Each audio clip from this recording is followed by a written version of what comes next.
Merry Christmas. Hold up, I am on my way, I'm in motion. Let's go to the ocean. Yeah, let's go outside. We can hang out on the beach without freezing. Yeah, isn't that amazing? In Christmas times, we'll be chilling and having a good time. Doesn't matter if the snow is falling or the wind blows and the rain is pouring. It will always be Christmas in my heart. But this year I wanna hang out with my friends and family, making angels in the sanctuary. Doesn't matter, it is Christmas in my heart. And I can promise Santa's coming to visit. No, he wouldn't miss this in Christmas times. Oh, and the sun said it is just getting better on a blanket with the skyline painted in blue. Ooh, yeah, that's what we do. We'll be chilling and having a good time. Doesn't matter if the snow is falling or the wind blows and the rain is pouring. It will always be Christmas in my heart. But this year I wanna hang out with my friends and family, making angels in the sanctuary. Doesn't matter, it is Christmas in my heart. Here we go. All right. Dance, dance, now this Christmas, we're gonna dance. We're gonna dance, dance, dance. Come on. Dance. We're gonna dance, dance, have a good time. Dance, dance, all night long. We're gonna dance, dance, and have a good time. I think Santa's gonna come and join us in this song. Doesn't matter if the snow is falling or the wind blows and the rain is pouring. It will always be Christmas in my heart. But this year I wanna hang out with my friends and family, making angels in the sanctuary. Doesn't matter, it is Christmas in my heart.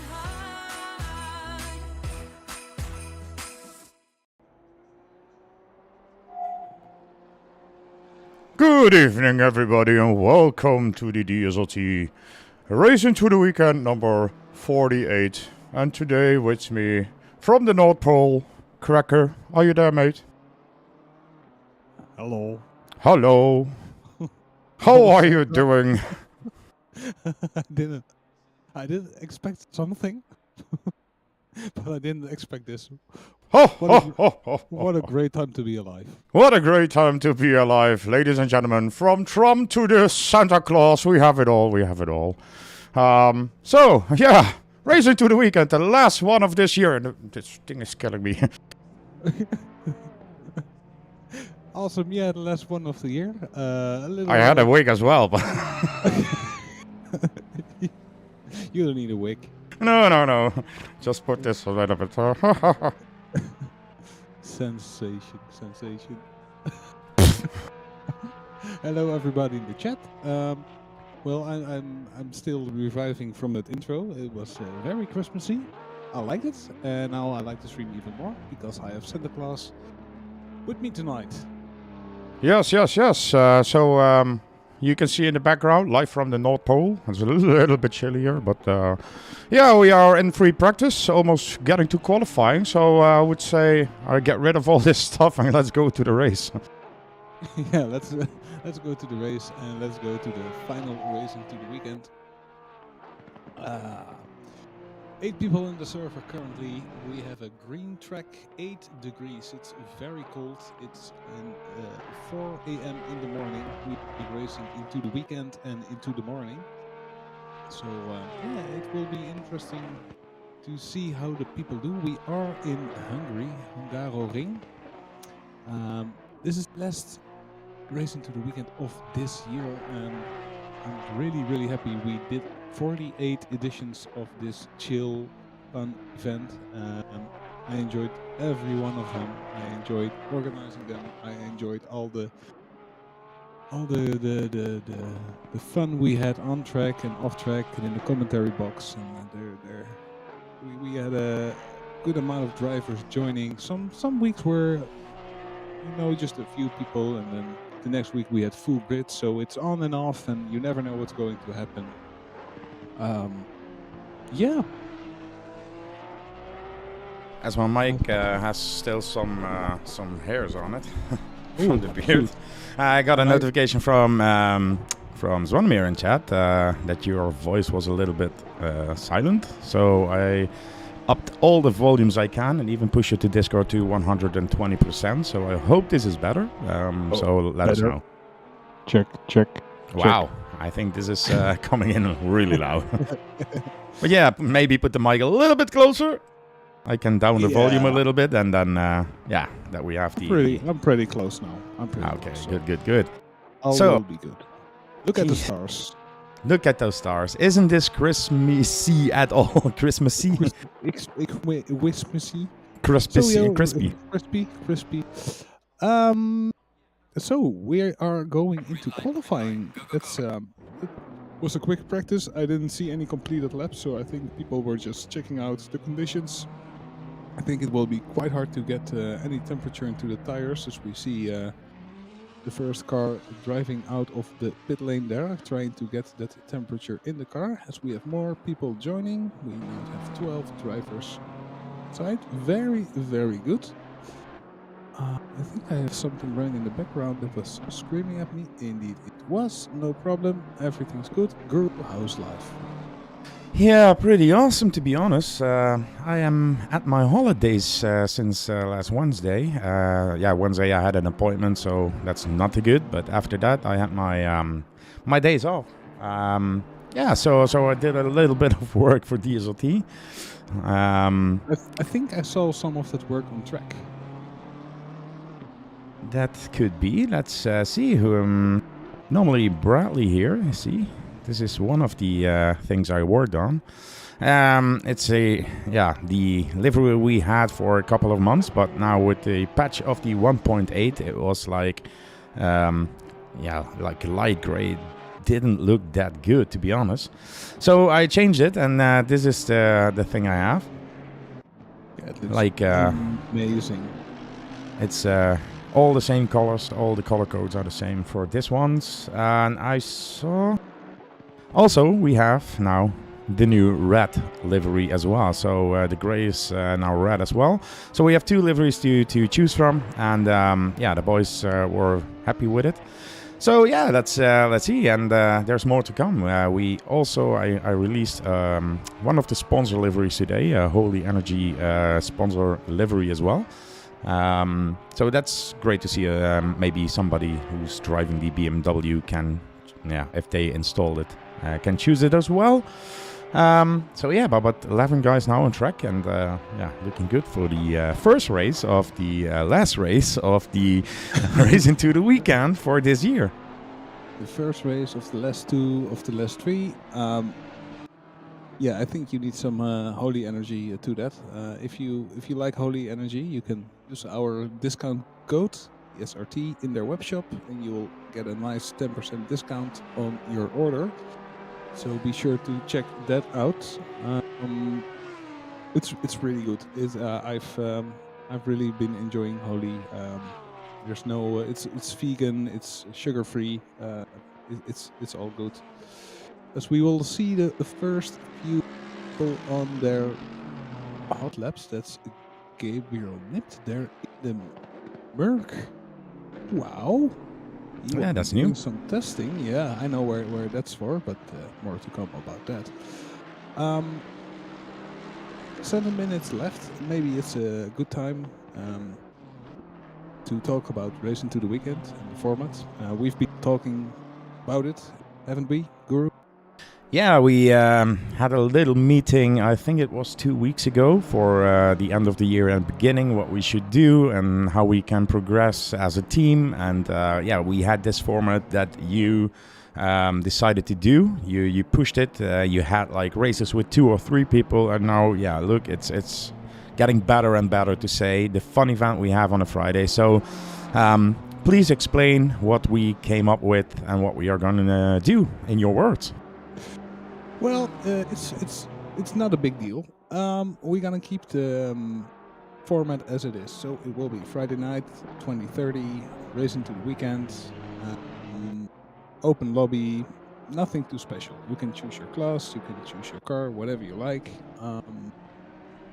But we want to keep score. We see a lot of different people joining, but we also see a lot of regulars. And we decided to give all the drivers that are in the racing to the weekend a few points.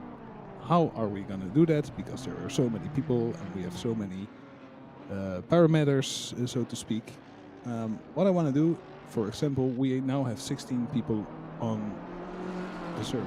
If we start the race with 16 people, that means there are 16 points for number 1, 15 points for number 2, 13 points for number 3, etc., etc., etc. So everybody can score a point. Then we do that for 3 races, and we will be keeping score that you can find in the Discord. And that means we will have a little bit more of a sort of championship, but nothing too sophisticated, so to say. No stewarding, nothing. Things can go wrong. Maybe you crash. But we do this every week, so there's always a few points to grab. As we see now 17 drivers, that would mean P1 in race number 1 would get 17 points, depending on how many will start. So,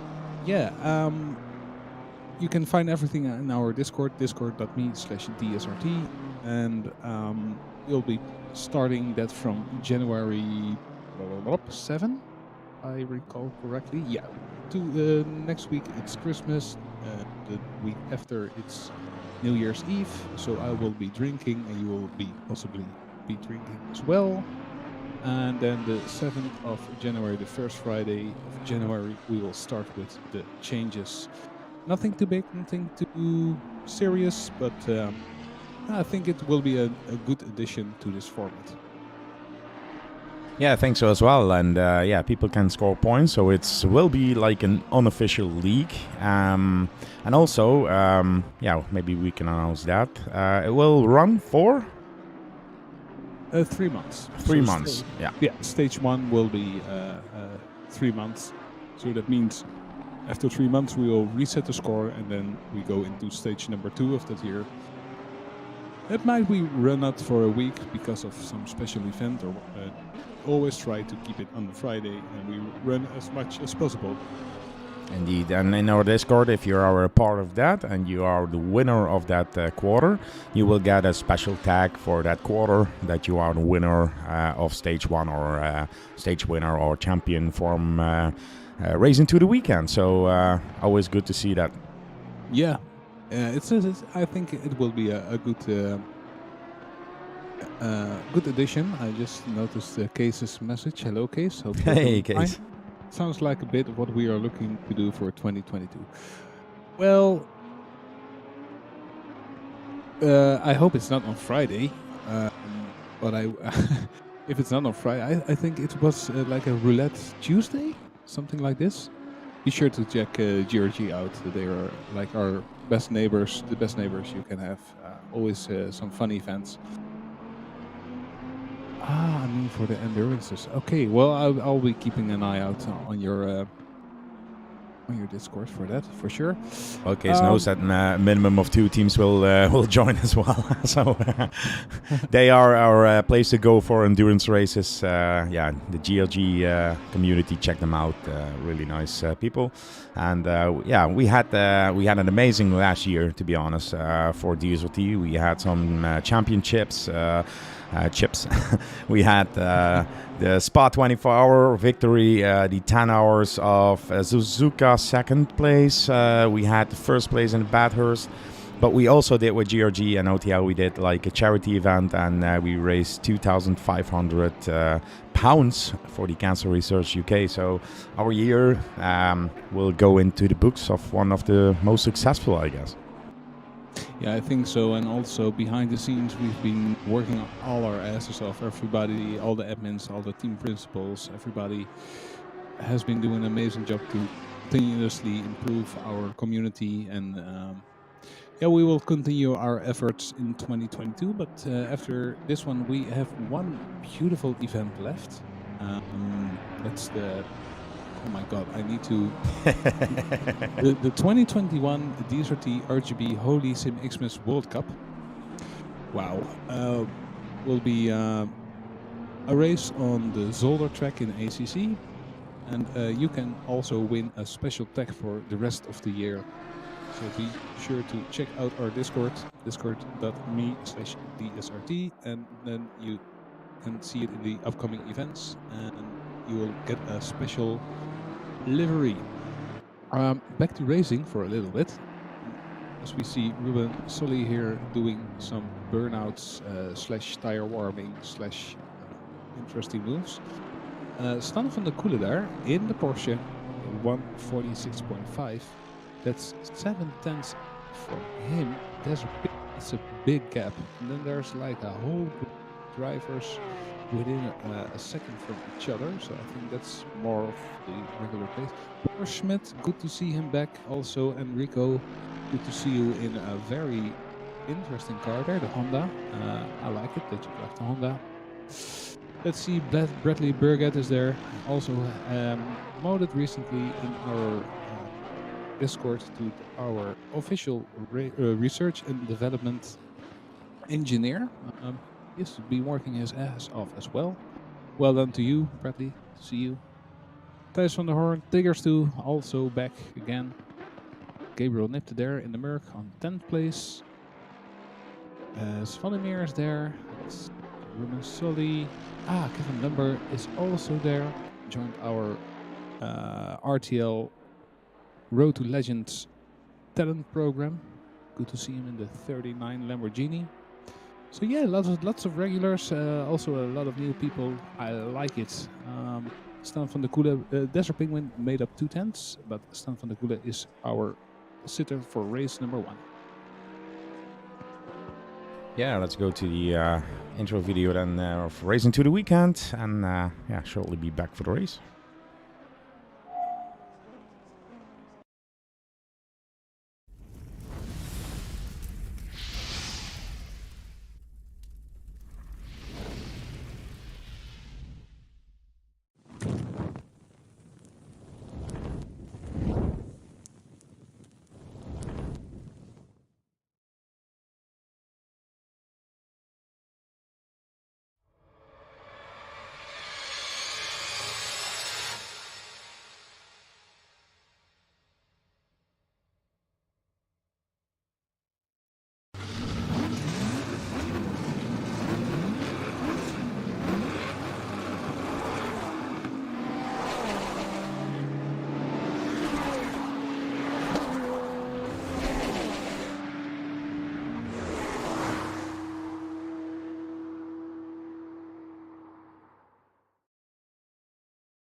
Oh, needed to unmute. Yeah, back on the track for race of Hungaroring and Racing to the Weekend number 48. Almost 50, Cracker, almost 50. Yeah. I admittedly, I was thinking, okay, I need to push. We could have done 50 this year, but it will be like New Year's Eve, Old Year's Eve, New Year's Eve. To do race number 50, I would be alone on track probably. So I thought, okay, let's do it next year. It will be all right. I think 48 is still a very good number. I have to check something because I thought when I minimized my screen it would be okay, but I saw some weird black lining in the side. So never noticed that helicopter, by the way. No, it's. I think that's Matt. Yeah. In the VIP, Helimat. the Helimat in the VIP. Just landed In the VIP spot to get to the paddock and get some champagne and enjoy Racing to the Weekend on a really cold Hungaroring. The way, Guru. Yeah, as they come into the final corner, it's Stan van der Koelen done in the first place, Mr. Penguin in second, Schmidt in third, and Zwanimir in the fourth position. As we go over the start-finish line, it will go green, green, green now. And Mr. van der Koelen with a pretty good start there. Then Desert Penguin, in the slipstream, trying to defend from the third position, but it's Mr. Schmidt who takes the outside line there. And is this going to be great? No, he turns in a little bit too early there, in my perspective. And now it's Burek, Paris, Thijs van der Hoorn there, trying for that triple move here, going into that turn number, I think it's 4, because all the Hungaroring turns are numbered. So that's pretty great to see. So. As we see quite a nice start. I think I saw a little bit of a yellow there. The 64, the 29 are in the back, so we will take a look at that a little bit later. Here we are, Florian Niels Manshanden. Ooh, almost getting collected here by the Porsche. He had a collision with number 29, and I cannot find the number now, so that's good. Let's go to the front of the pack, because there is where all the excitement is. We can see Mr. van der Koelen and Schmidt following at 1 second. Sorry? Yeah, and one sec, I really I really like it that some of the drivers are in very unusual cars. Thijs van der Hoorn in a Lamborghini. We have Gabriel Nipte in an AMG. I think that's the person who disappeared, actually. Oh, here he is. Sorry. Brothers in Farms. Yeah, nice name. Nice name. Come, thank you for the follow. That's really, really good. Start, I think some people will struggle with getting heat into the tires. I think it will take 2 or 3 laps for the grip to build up. As we see a few people go wide there. But Gabriel Nipte there in P7. He will be looking into getting that car a little bit faster. Desert Penguin fell back a little bit after his good qualification in the Ferrari Bitch. That's a very nice on the outside move there. Can he make it? No, he won't. So he will be waiting and waiting in that corner number 2 and try to focus on the exit and see if he can have a good run down to that little kink. Impossible to pass, but good to be close. So we see a lot of people going wide, left and right off the track. I cannot keep track of what's happening in the background, but they're so close to each other, and sometimes it's really hard to struggle with the timing screen, to be honest. We saw somebody going off track there, and I don't know who it was.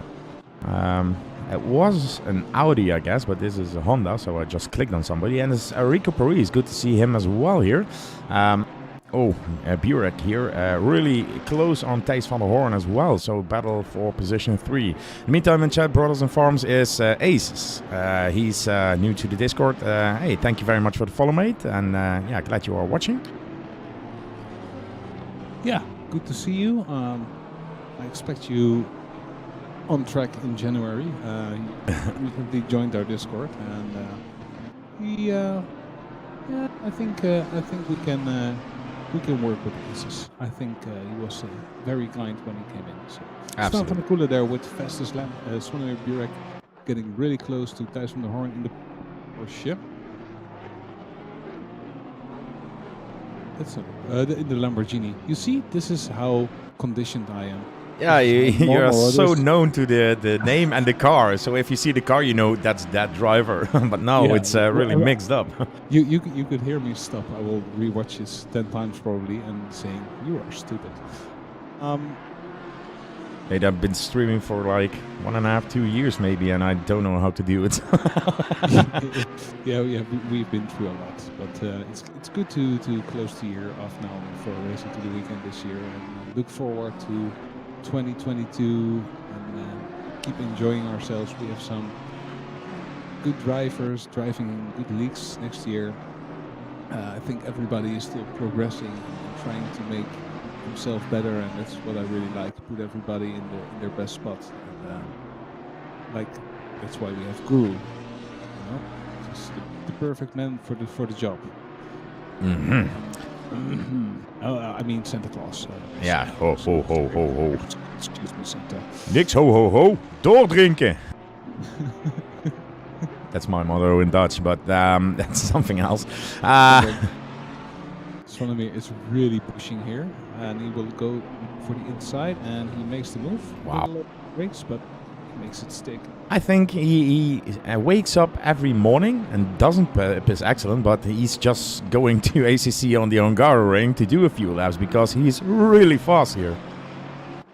I think this track is quite close to his heart. You know, he really likes Hungaroring. I know that, and also he really likes the M4. So, Yeah. Me too. As Desert Penguin makes the move on the inside there, and he got Thijs van der Horn here by surprise. So yeah, it seems to me that Thijs is a little bit struggling there in the Lambo. I don't know for sure, but yeah, it looks like. I think he was better on the colder tires. Now everybody's tires start to grip, and now Thijs is struggling a little bit, maybe with the temperatures, or with the setup in general. So we will see where he ends up. It's good to see Desert Penguin now. Oh, see? I told you he's struggling a little. Thijs van der Horn there, now waiting to rejoin. Make it safe. Yeah, just that's safe. That's safe but not for the barrier. So we have a red flag to to repair the barrier here. Michael, no. This is not right.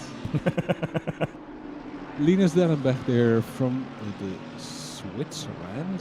I hope he brought some good chocolate. GRT Grasser Racing Team.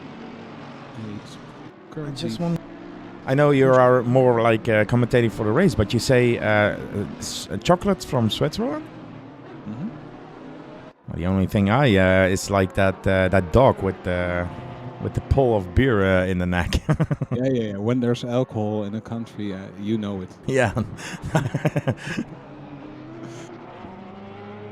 Yeah, chocolate from Switzerland. Pretty good.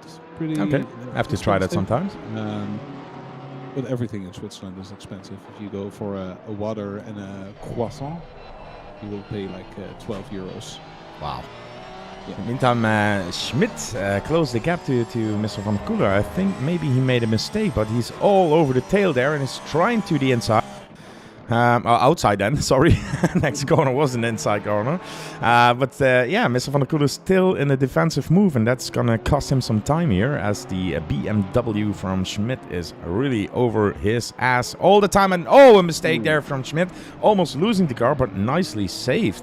Now it's compromised the turn in and exit here, so a little bit of breathing room now from Mr. Van der Koeler, and maybe he can keep on the racing line to extend his gap here. Yeah, you can really see there was a big snap of oversteer there, but Boris Schmidt saved it nicely. He was really dominant on Nürburgring last week. Yeah, that was last week. And it's good to see him here again. And this guy has some decent pace, but I think everybody in the M4 can have a decent pace. I hope we see a nerf next year. I don't like all these BMWs on track, actually.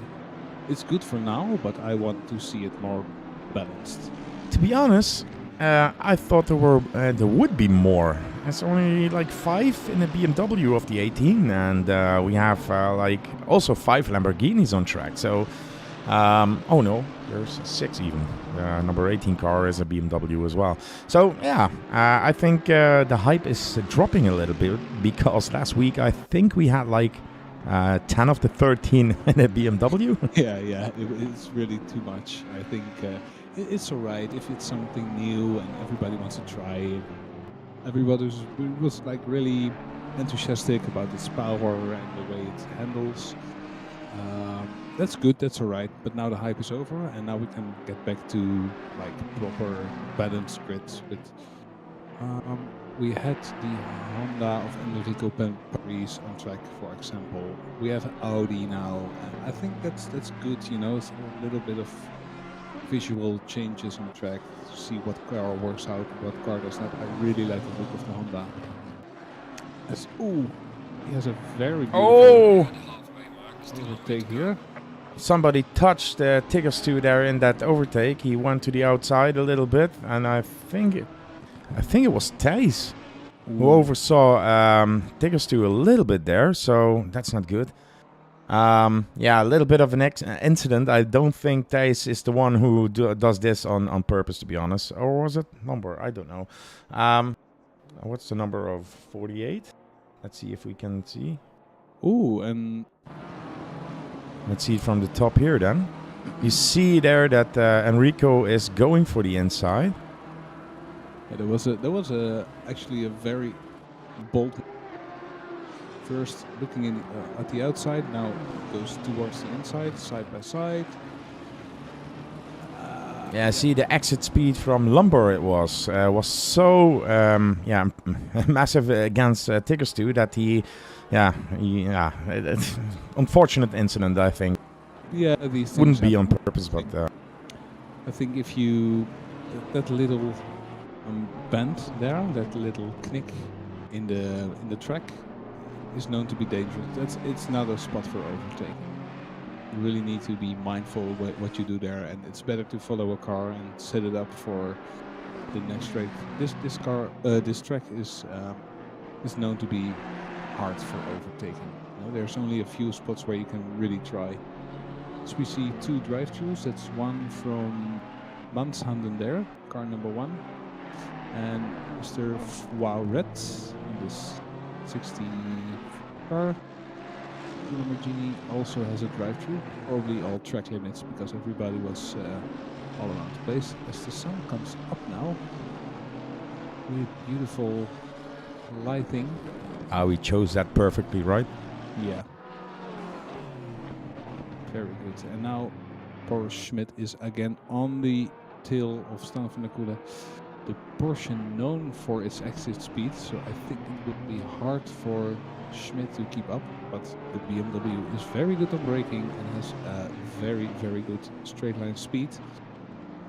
So you can see the Porsche here getting away a little bit better, but now on the straight, BMW goes vroom vroom. Let's see, he will probably go for the inside. No, has a little look. Now tries to the white line, do the old switcheroo, but doesn't work. Van der Koelen really good on defense there. Like that you see the name above his. Ooh! Wow! Oh, he's really sliding through that corner, isn't he? Oh, that was you have to give it to Boris here that he that he almost touched him, but he was on the brake so much and then steered that car perfectly on the tail of that Porsche, and now he's really putting pressure on. Can Van der Koelen keep this up? I don't know. Porsche is like from another planet at this point. Yeah, he's really trying to find. I think if Stan van der Koelen makes a mistake, Boris Schmidt will take it. So he either needs to be very good on defense, or he needs to not make any mistakes. And I think he needs to do both, actually. Let's see the gap to Swannemeer. Will he come into play?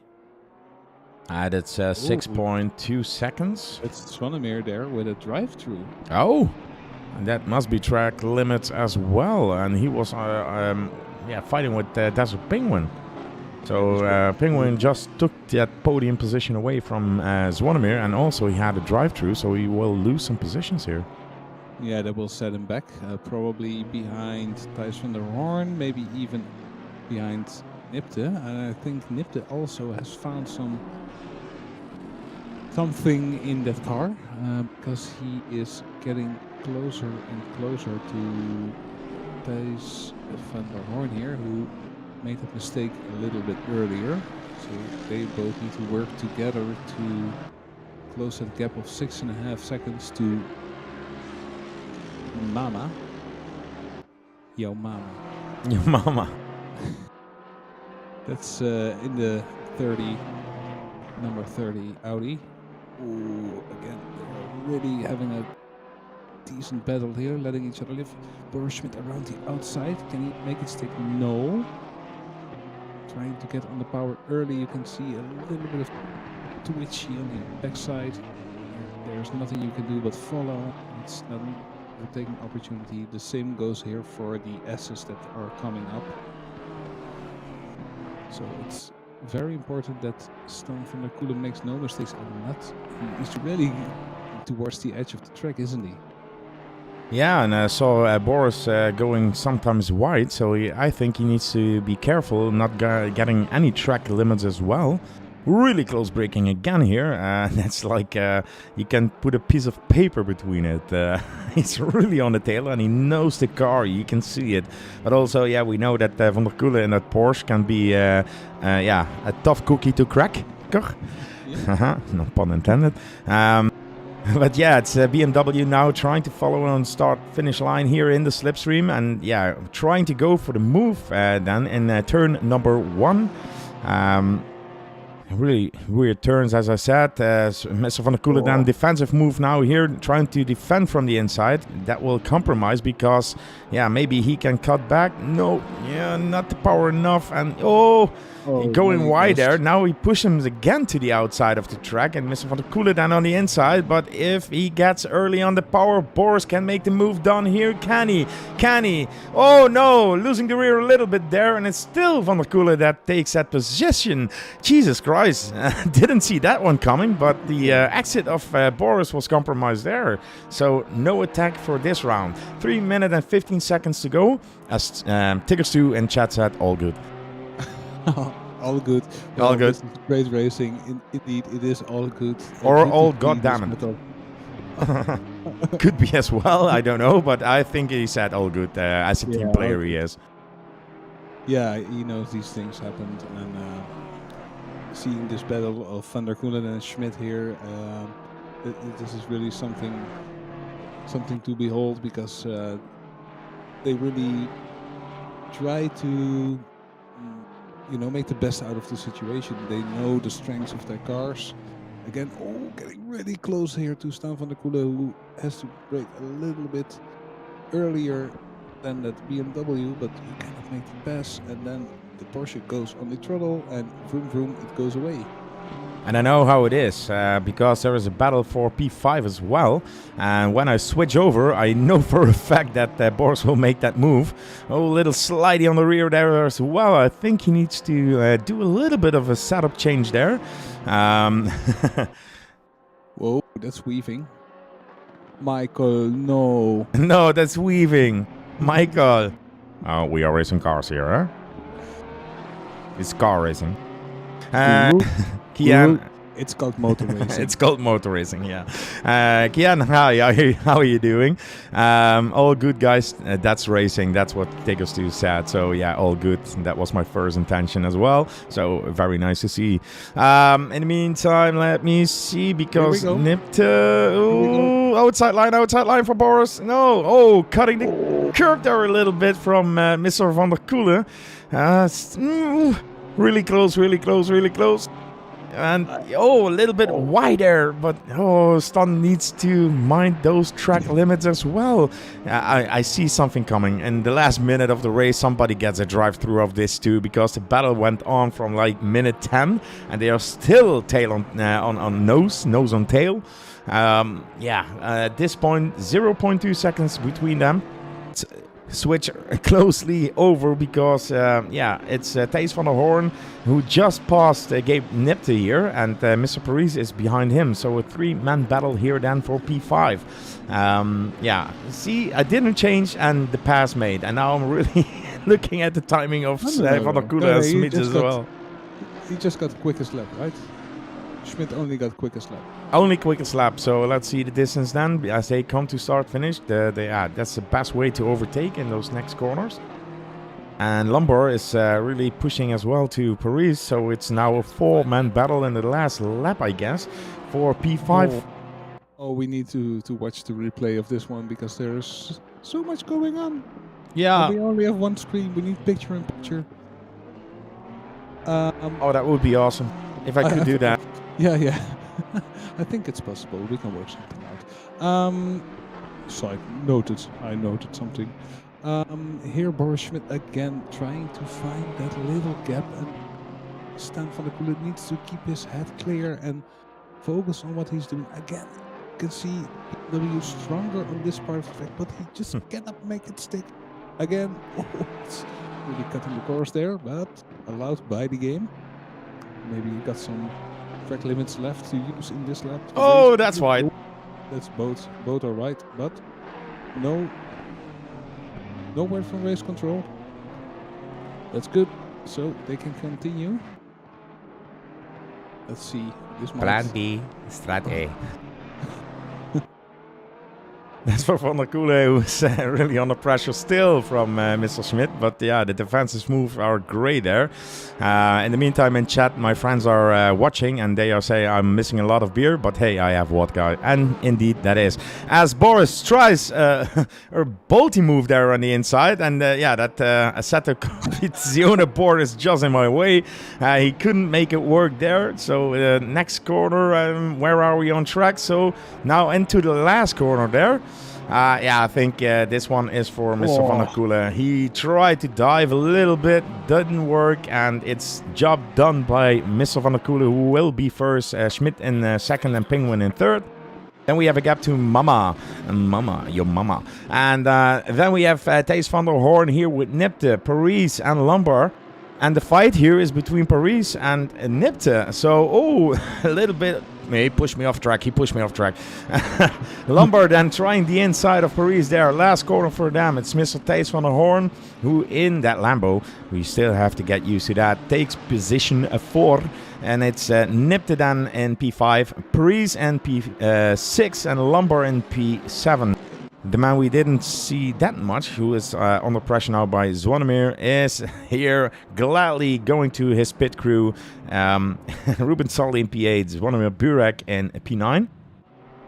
Mr. Manshanden. He was the last time he was here as well, so I guess he's like a community member, and I don't know who it is. It's always interesting. It's always like... When the races are over, we always have a little bit of a chat going on in the events channel. And what was your on-track name? Oh, that was you. Oh, okay. Yeah. Now I will try to remember. Wow, that's Carl Bradley. I know this guy. It's Eddie. And Eddie is one of the guys. Etsky, yeah, Etsky. 303, yeah. He's Etsky in Discord. Good to see him. Even Bermejo. With an aerodynamic BMW here. Koala donut time. So yeah, and last but not least, we had Mr. Tiggerstu here in the BMW. Had that unfortunate incident with who was it? Our Lombard, I think it was. So yeah, back to the practice. Yeah, sorry. Didn't want to leave you hanging there, but indeed it was Kevin Lombard. As he wrote in chat, sorry, I thought the speed difference was less, so I think he just misunderstood what was happening. So, the problem number 2. Yeah, on to race number 2. Very interesting, very intense battle for the first place. I'm really curious to hear the story for that P4, 5, 6 battle.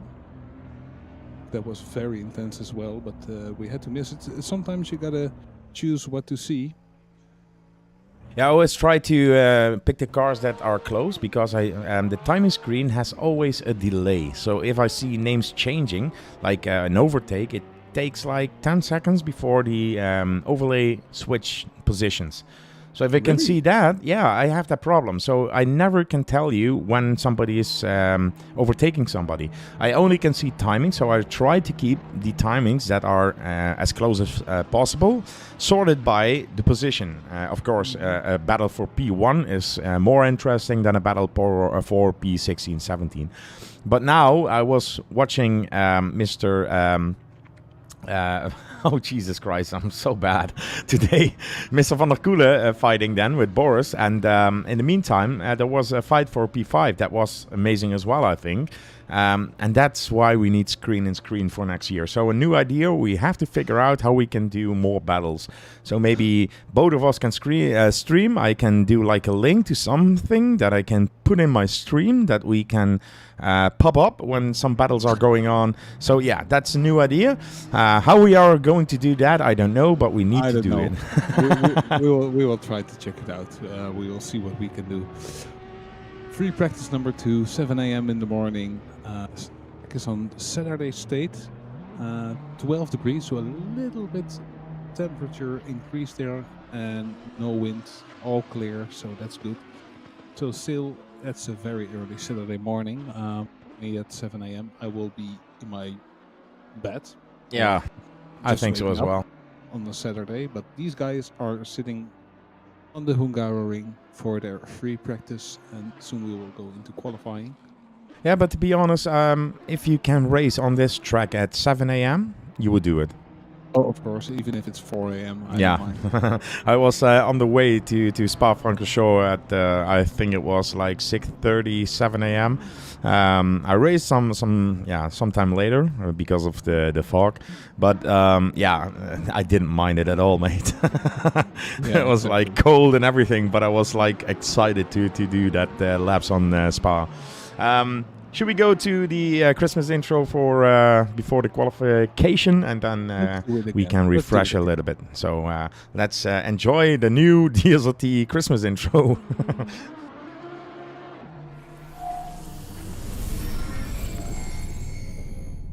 Merry Christmas. Hold up, I am on my way. I'm in motion. Let's go to the ocean. Yeah, let's go outside.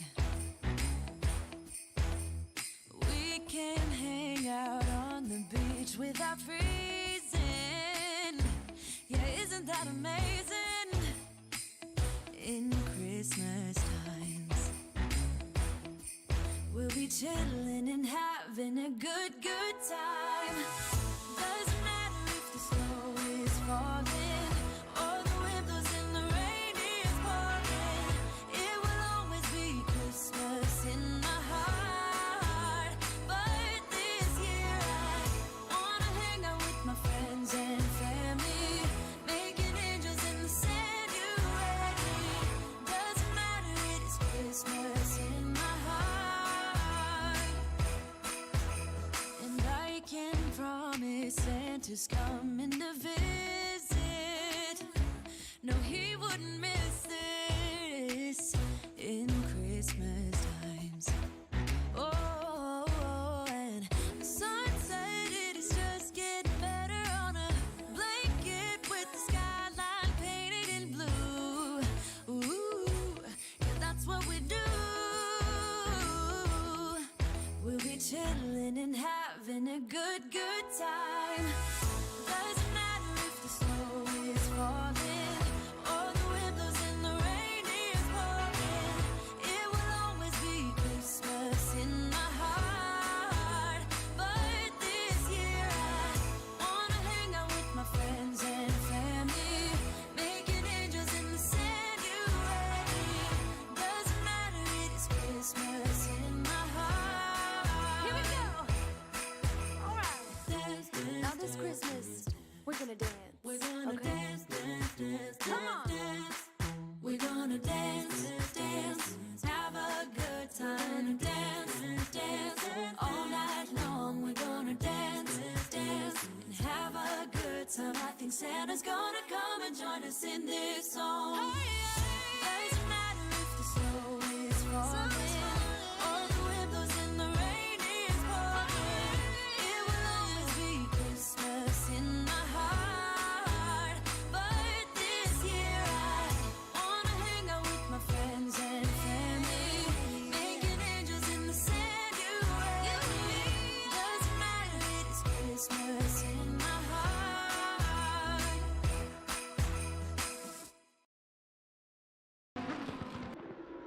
And we are back for race 2 of the Racing to the Weekend number 48 already. And chat, you were enjoying yourself with riding with Case and enjoying the little bit of Christmas music, Cracker?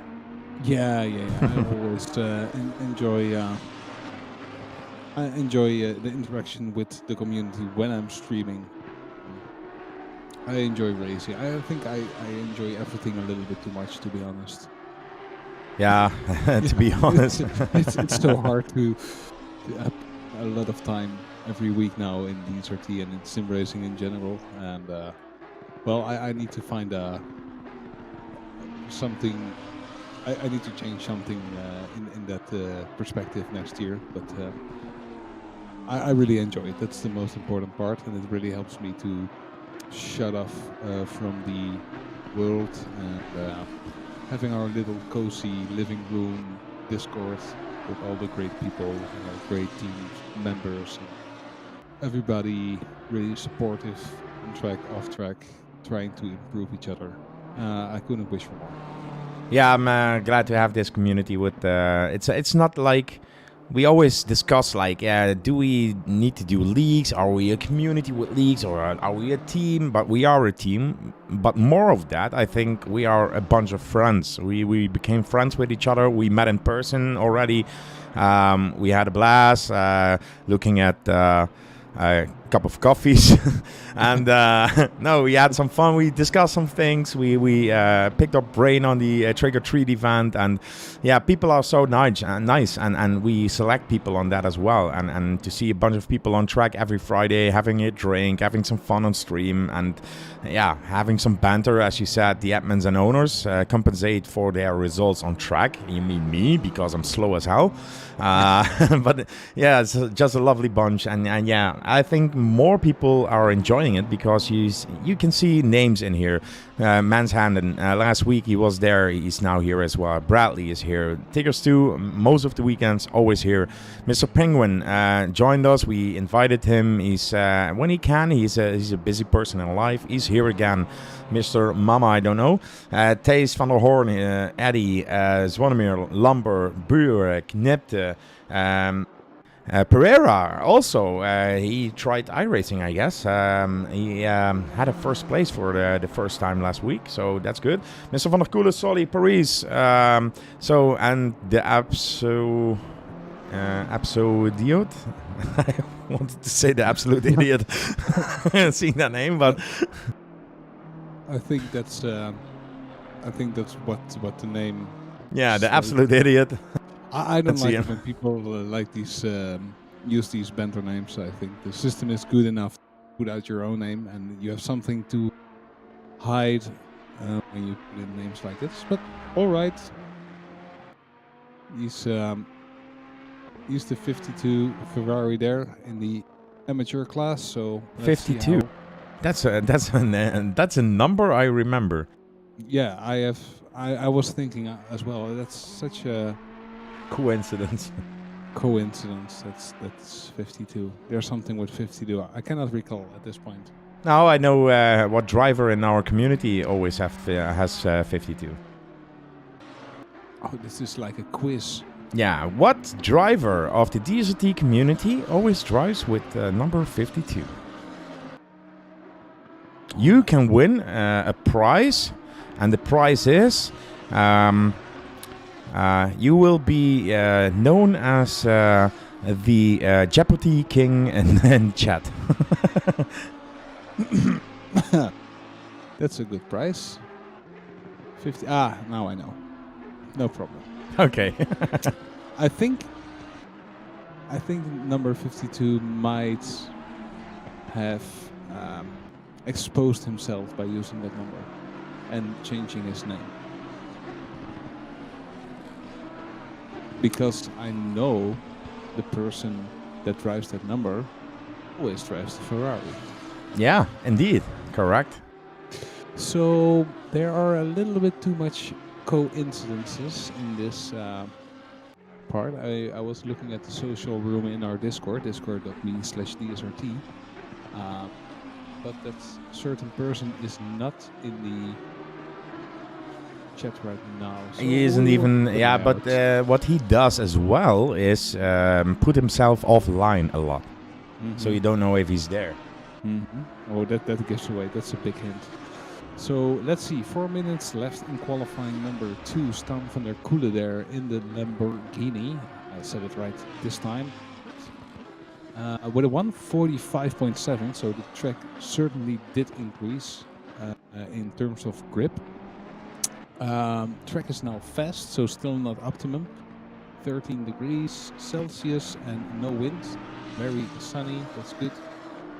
Penguin again, but now way closer in the Ferrari on 2/10, 0.177. Svanimir Burek now in third, Kevin Lumber in fourth, Enrico Paris in fifth. I don't know who's on a lap. Maybe you've got some more information on that. Yeah, we have Mr. van der Koelen. He's currently provisional pole. He's now in 1 minute 23.4, and he's improving by a little, but his exit now was a little bit compromised. He's 1/10 of a second quicker and losing that time and then gaining some time. So let's see the last corner. Still up on his time. No, now he's losing time, but the exit is not good enough. So he's losing time now. That means that Mr. Penguin can make advantage of this. Has a little chance. He has a little chance. He's 0.3 of a second quicker than his last lap. That will mean if the exit is good here. And no, he's losing time as well here in the last corner. Can he gain some time? No, he's flat out the same in my head. Oh, boy.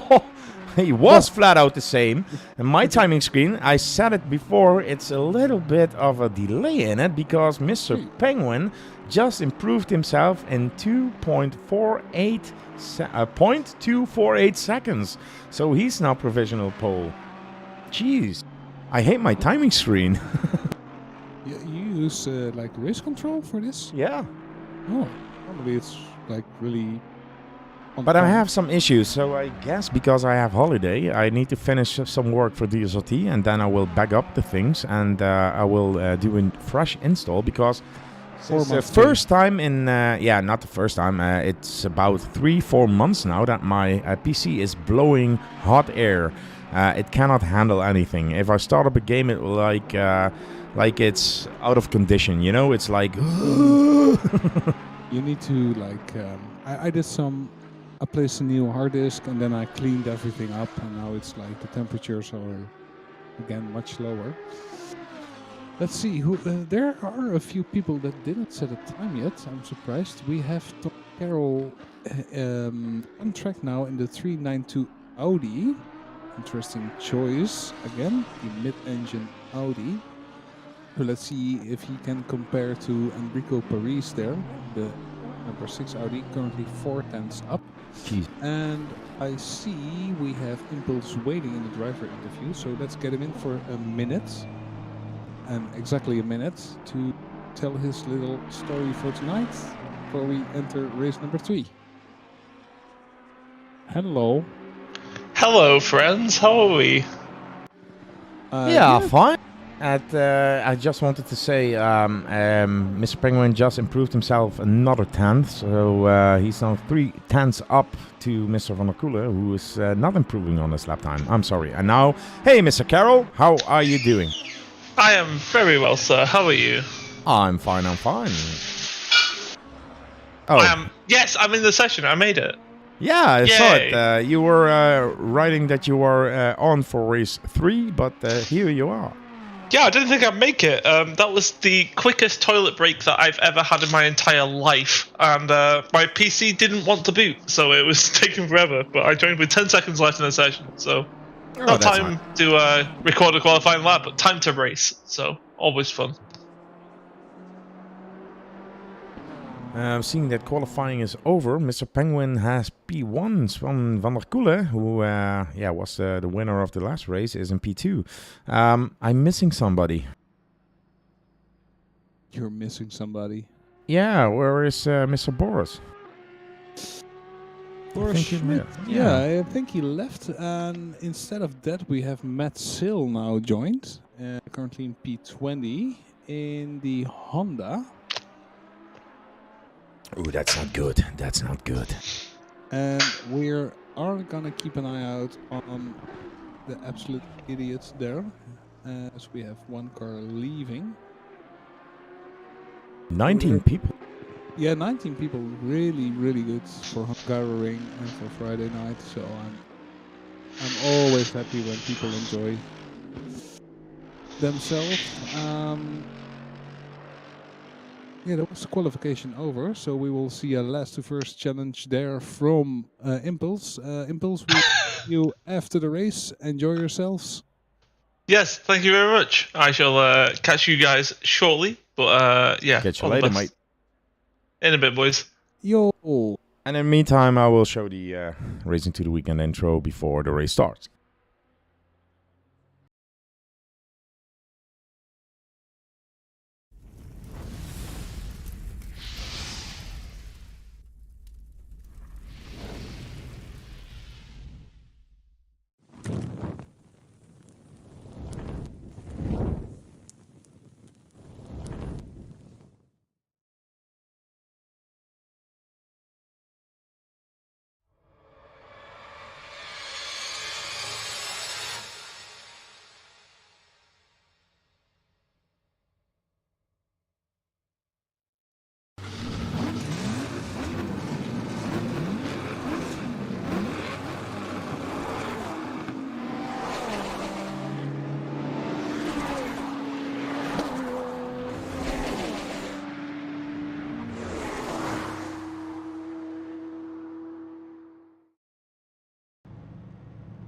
And we are back here with Desert Penguin in P1 and Mr. Van der Koelen in P2 then. Mr. Burek in P3 and Ritw Paris in P4. Lumber in P5 and Burek, Nino Burek, by the way, in P6.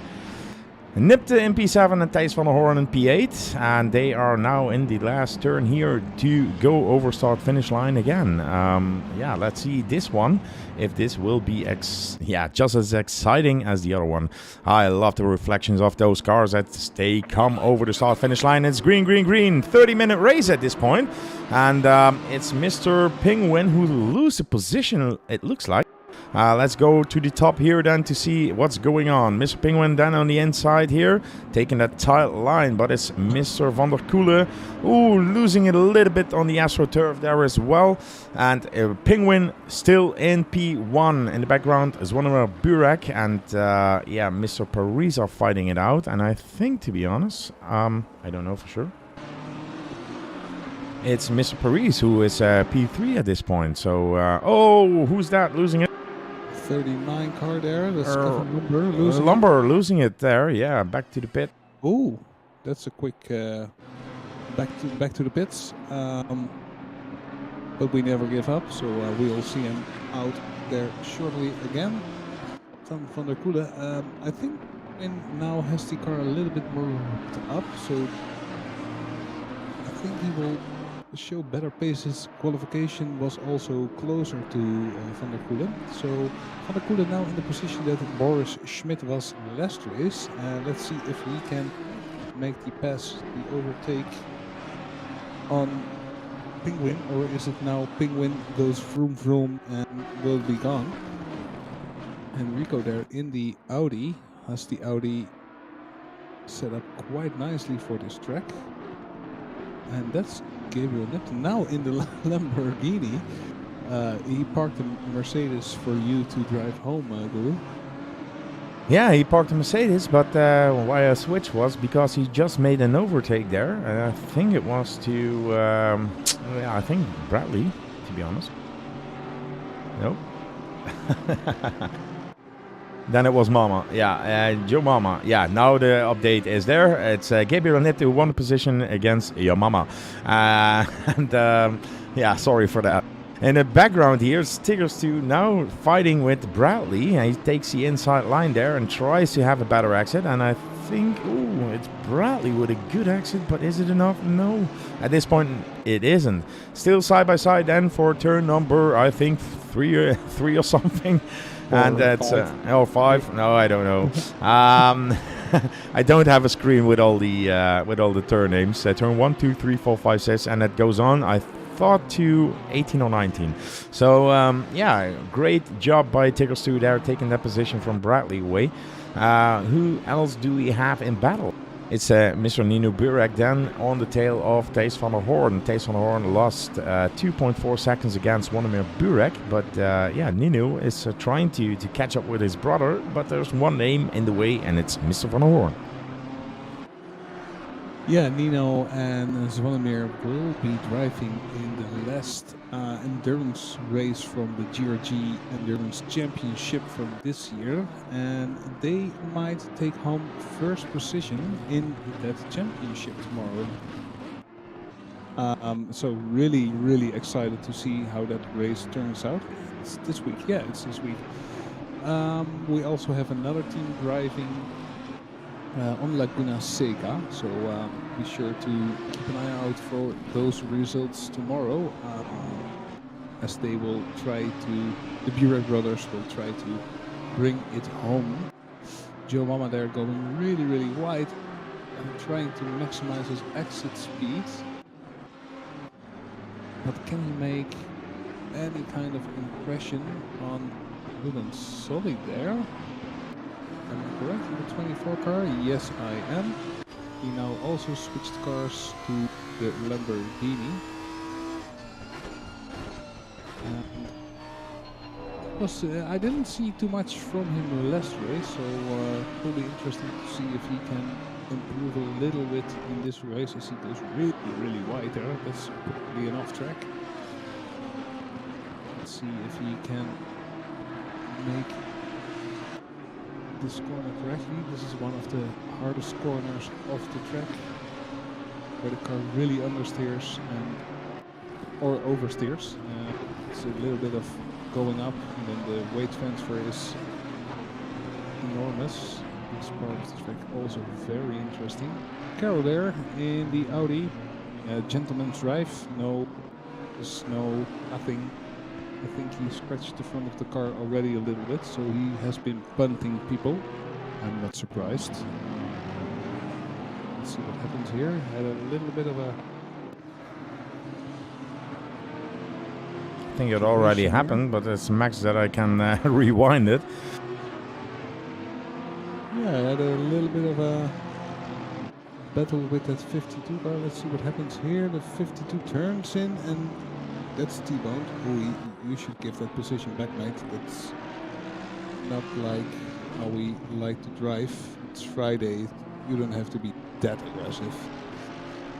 Evening all. Hi, George.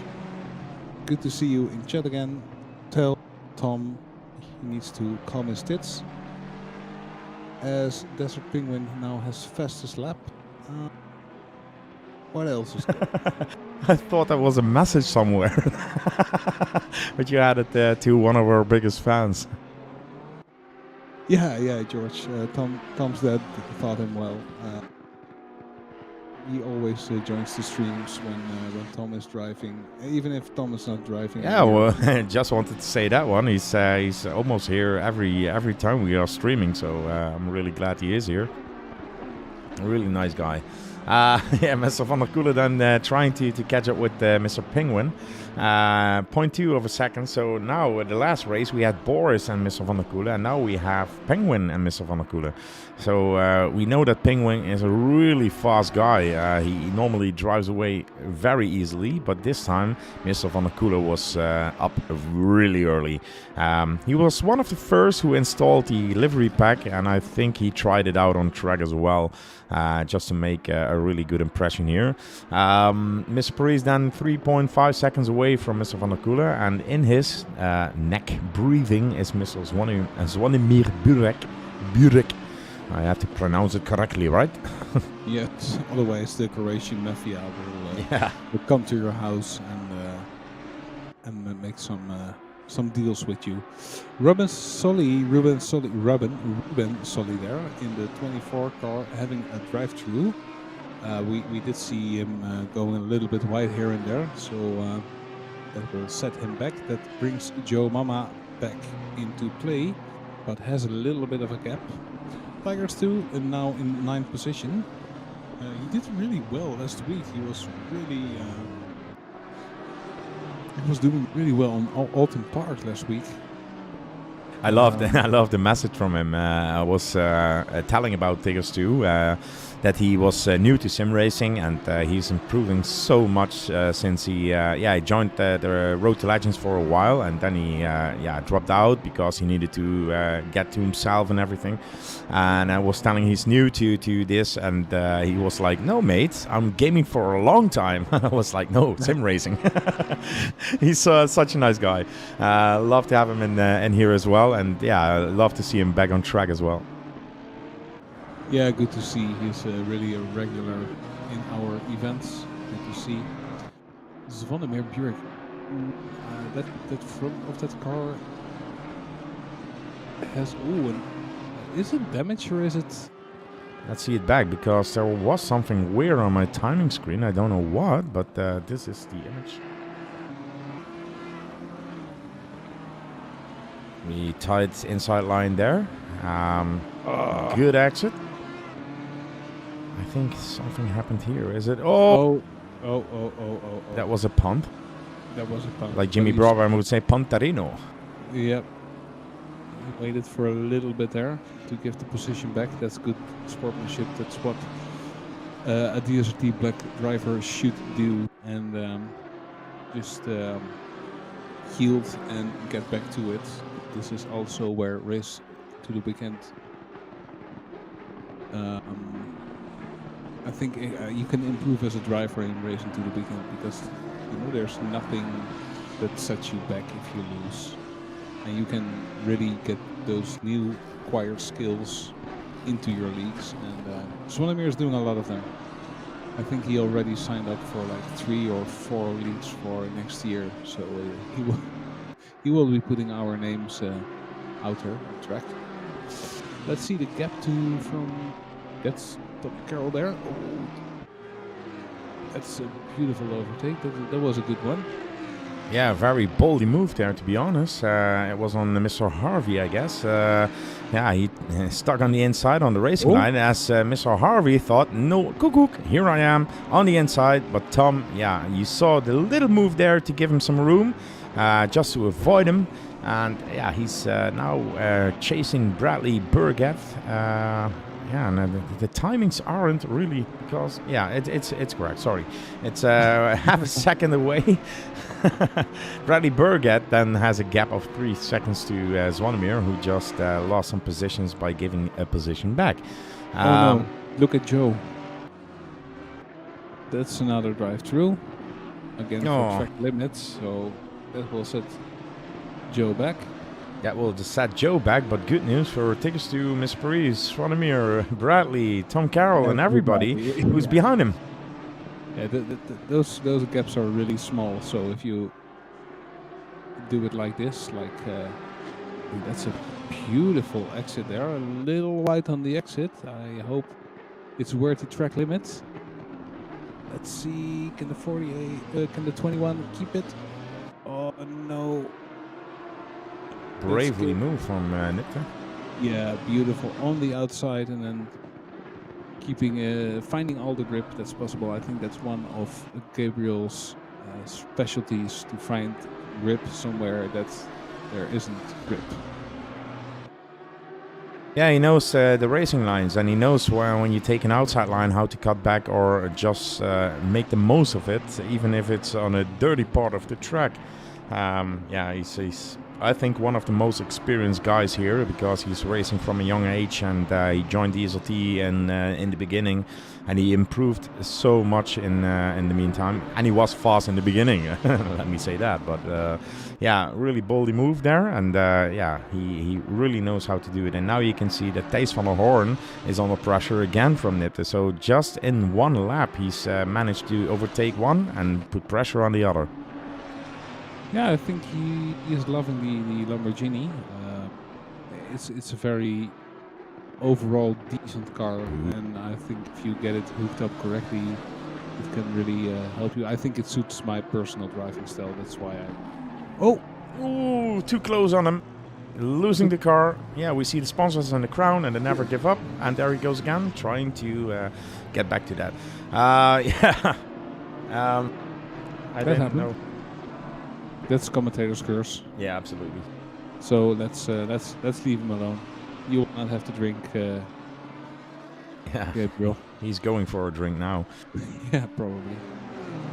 Zvonimir Burek in 7th position. Nino Burek currently in 3rd position. As we see Tigers 2 again having a little bit of... and they both... Keep it. Saved it. Nice. Nice save there from Tigers 2. And I think, to be honest, I think it was Paris who turned in a little bit close on him. He didn't see him in that spot of the car here that he was in the inside line.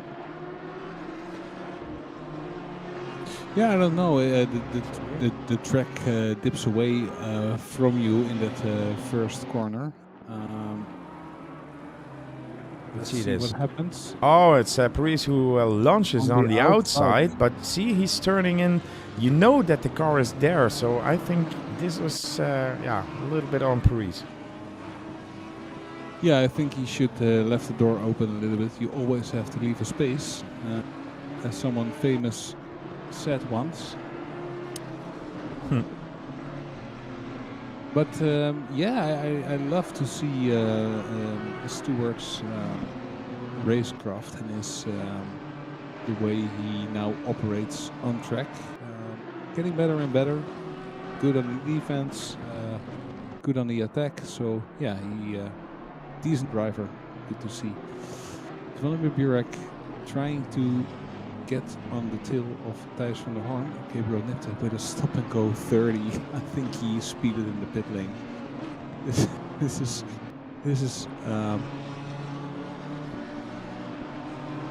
unlucky, so to say.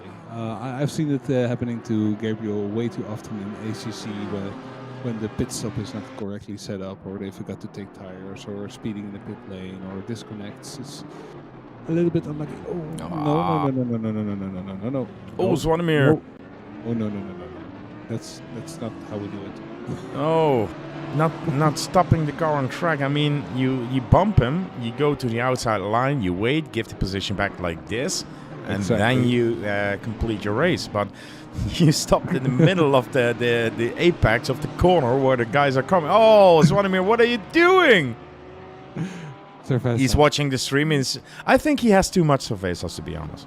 Yeah, I think so as well. I think it's a Cerveza problem. He just stopped. You bumped him, and he was like, "Oh, I did something wrong. I'm gonna brake here. I'm gonna fall and brake." Look at this, Mr. Lasse first, currently P6. Mr. Carroll is driving an amazing race at this point. Bumping everybody out of the way, but you see it in the front there. So he's a little bit of a cheater. As Tigers 2 goes wide there, and it's compromised that Tom Carroll now takes a position away from him. That's a free one. That's a free position for him. Currently, he jumps to P5. Yeah, a little bit wide, but still no stop and go, no penalty drive-through or whatever from Mr. Carroll. And only 2 seconds, almost 3 seconds, let's say 3 seconds away from Mr. Paris and P4. And we had a problem with the 83 car. What was happening there? Where's it? 80. I don't see an 83. No, 83 is Pereira. Something happened there. So don't know what happened, but must be a mistake by his own, because nothing on the incident screens here. So let me see. He's P4 at this point, and Tom is still 3 seconds away. So he has a gap of 5 seconds against Nino Burek, who's in P3, by the way. Great job from him. Penguin currently in the lead, 2.2 seconds from Mr. van der Koelen, and Mr. van der Koelen has a 17.5 seconds gap against Nino Burek. Yeah, those two are like driving off in the distance, enjoying themselves, but I think van der Koelen not really making an impression on Penguin at this point, but towards the end of the race we will have a closer look in their gap and see if it gets a little bit closer. He probably will be following in the Lamborghini and watches the lines of the Ferrari and see where he can maybe have a little bit of an overtake, as we see Thijs van der Horn there having a little bit of a snap of oversteer. That means Bradley Burgett in the number 16 Porsche has a little bit of a chance, but nothing too impressive at this point. Keep it on the black stuff. That's Svanemir, yeah. I think he needs a little bit of a cool down after what happened. Was really. I am in pit, he writes in chat. Yes, we are in commentary box.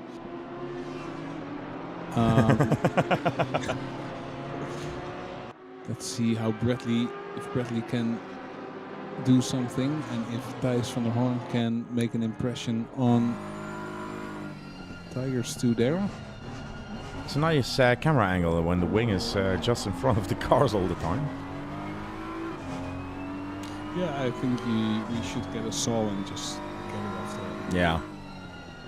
We don't need that. Get away with it. Yeah, exactly. We don't need no rear weight. Especially not in the Hungaroring.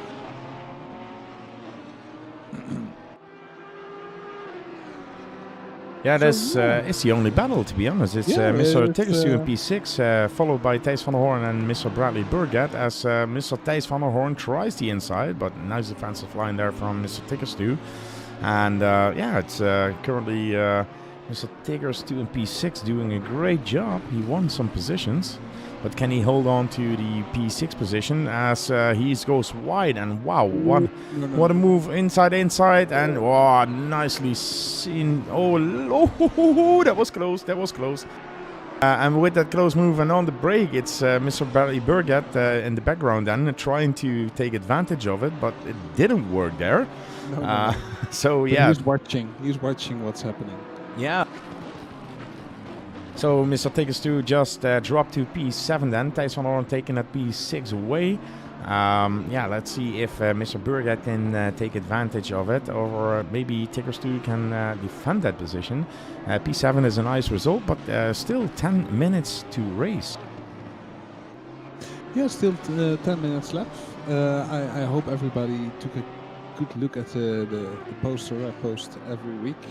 We have 20 minutes to 30 minutes and another 40 minutes of racing. I did see a BMW there going to the side. I don't know who that was, but it's probably someone who is not in the standings at this point, or higher up the standings, so to say. But I hope they didn't underfuel the car. When you say that, I have to think about the poem. Oh, the poem, the saying that you did. Well, it was good, wasn't it? Well, Yeah. It wasn't my best day. I did my best, but I think that was like the pinnacle of the day. Jesus, man, that wasn't your day. It was like you were on your period. Hey, sometimes you gotta do with it, you know. Deal with it. Another yellow on track. Let's see where, and it's gone. So Just a little off track. Yeah, it isn't. Yeah, to be honest, the gaps are extending everywhere. It's this is the only battle we have here. It's Thijs van der Horn with Tiggerstu and Bradley Burgett in 1 second. We have Pereira and Matsil and almost 2 seconds away from each other. And the rest is all bigger gaps. So that means, yeah, could you handle this for 1 second? I can handle it for 3 seconds. I'll be right if back. you like to. No problem, mate. 8 minutes and 30 seconds to go. We have Thijs van der Horn here on screen. And I think I saw Tigers2 having a little bit of a moment. He is suddenly out of view. So I think I can do now to change it. Oh yeah, Bradley made the overtake. I think Tigers2 had a little bit of a moment there. Now sitting behind Bradley Burgett, getting that position. Let's see Bradley's pace now. If he can close the gap to the 606 car of Thijs van der Horn, the beautiful nil livery that Guru made this week. All these liveries are available for our legends, for our own drivers, and the RTL drivers, Road to Legends, our talent program. So if you are watching and you think, I want to be a DSRT legend, I have some experience in racing, feel free to join our Discord and ask around for a little bit of information about the talent program. We have a few spots. Oh, that's really unfortunate. That's What happened really with rare. Mr. Stu? Well, he had a little bit of a moment. And Koala, then Bradley Burgett made the overtake, but now has a drive-through. So he made a mistake somewhere, and I think he felt a little pressured by Tigers too. That mean looking green and black W in your mirrors. So yeah, also interesting. Matt Silver in the Honda, usually in the GT4 glass, really quick, but in the Honda tonight, a little less quick. But yeah, that happened, and I was talking about your beautiful liveries and how they turned out, and that they are available for the SRT Legends and the Road to Legends drivers. So Indeed. yeah, they are, and come back. So what's gonna happen on the 27th of December? Tell me. Well, on the 27th of December, we have the DSRT of RGB Holy Sim Xmas World Cup. And that's not read out from any text, just from my head. It's a full name, sure. but why do we have that name? Yeah, to be honest, we have RGB Solutions as a sponsor, we have SimX Pro as a sponsor, and we have Holy Energy as a sponsor.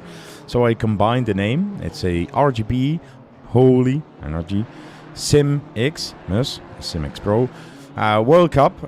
So we have the Porsche Cup on Zolder, and for the community members that are there, and it could be non-DSLT drivers, approved drivers, Road to Legends guys, VIPs, you name it, everybody can join. And the winner of that event will get a tag of World Champion DSLT for 1 year. So every year I want to do like something like a Porsche Cup, or maybe next year it will be the Lamborghini Cup, or I don't know. We will see something. But all the things will be still in Christmas spirit because yeah, it's a short time to Christmas now, and yeah, we will do the 27th. Everybody will get a livery in Christmas spirits as well. So we will see some nice liveries on track, and we'll have or host a World Cup, and that will be at what was it, 20:30 CET time. So join our Discord, discord.me/DSLT. Jesus Christ, and yeah, join the Discord, and you can fight for the World Championship if you want. Yeah, we currently have 13 attendees for that cup. I think we have it capped at 30, so that means still 50% of the grid free.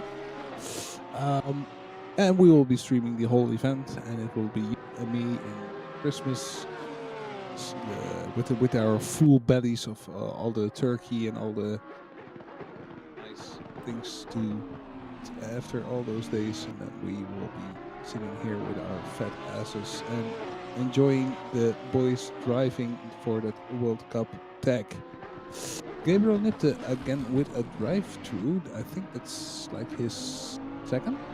Yeah, he had a drive-through, he had a stop-and-go of 30, and he has a drive-through as well. So, and the stop-and-go penalty, I know for a fact that Gabe pushes to the limit, and even in this races, he wants to try to get in those pit lane as fast as possible and brake on the right moment. But yeah, if you are 1 meter too late, it could be that you are too fast. So I think that's the reason why he got that.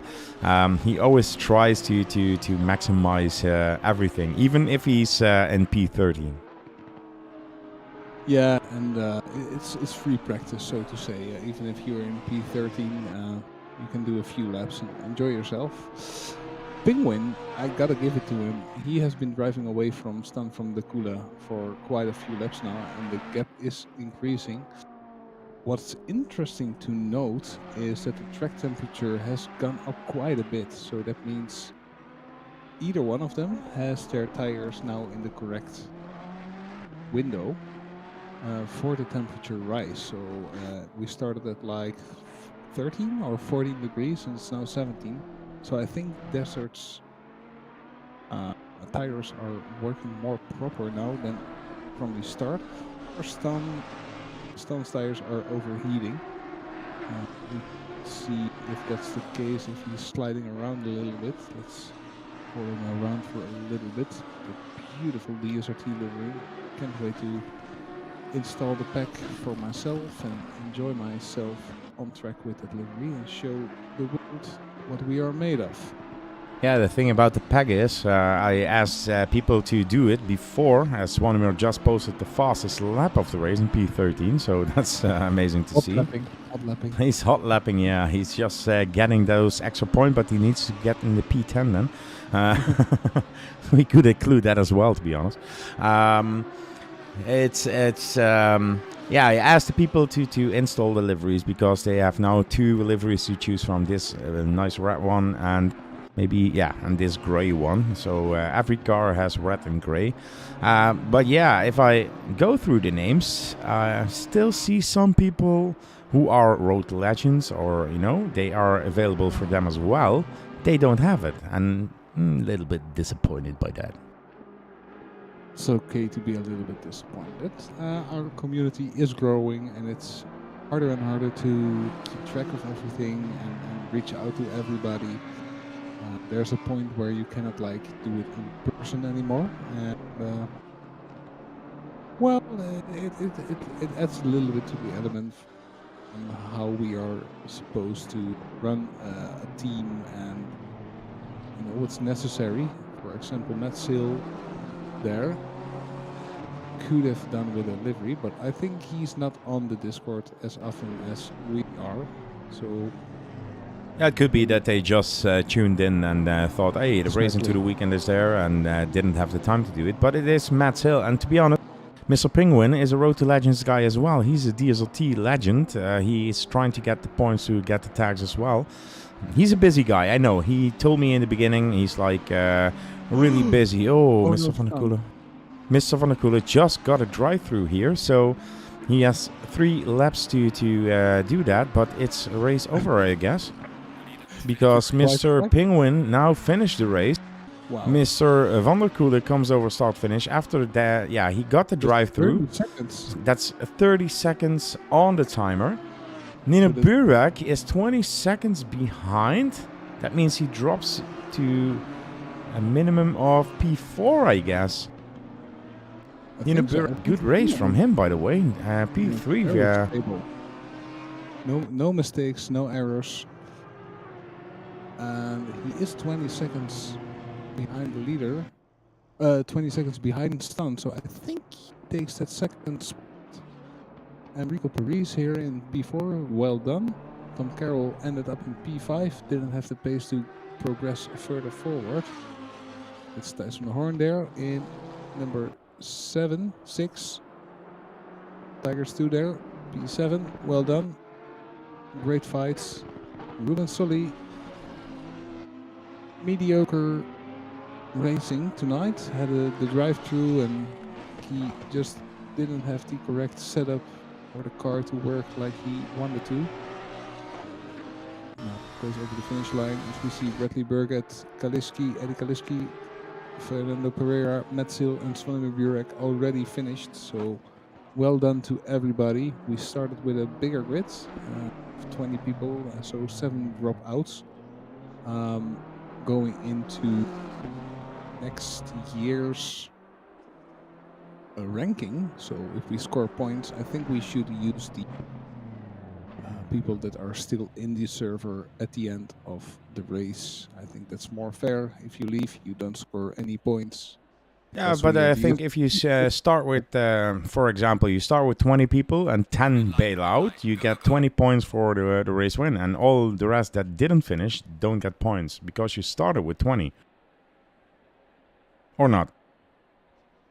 Yeah, so you say the points at the end of the race, you will divide that. Yeah, exactly. For example, if you are P13 or 14, and you still score 1 point if you're in the server. If you leave, no points. Okay, so for example, we had 20, now 13 finished or something. It's 13 points to divide. Exactly. So P1 will have 13 points, P2 12, P3 11, und so weiter, und so weiter, und so Und so weiter. weiter. Hyper.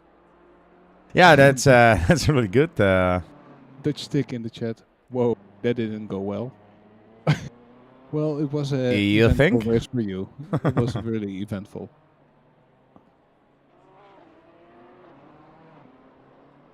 Yeah, but good racing. We see some nice battle there in the midfield. I think the front was decided really early.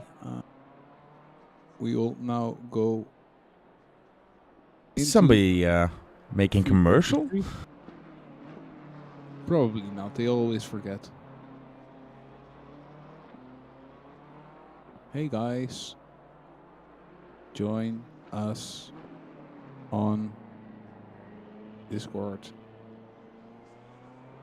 .me/DSRT.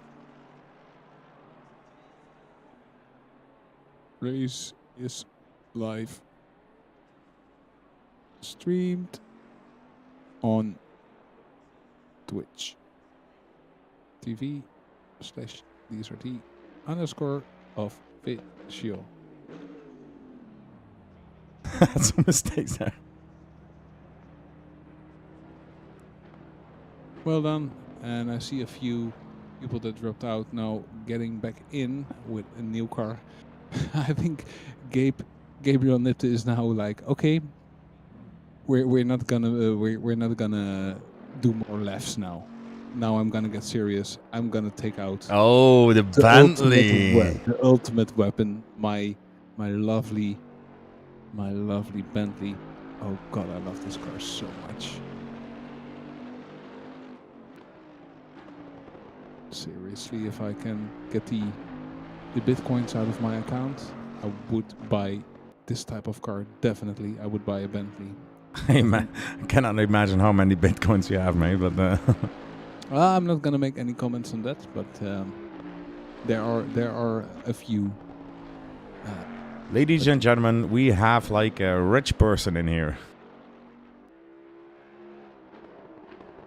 Ruben in the chat, I'm headed back to my editing work, no concentration, and also shitty racing, only too low pace. You grumpy Ruben. No worries, mate. You did well. You did everything you could. You grumpy old soul. Yeah, indeed. Go back and listen UB40.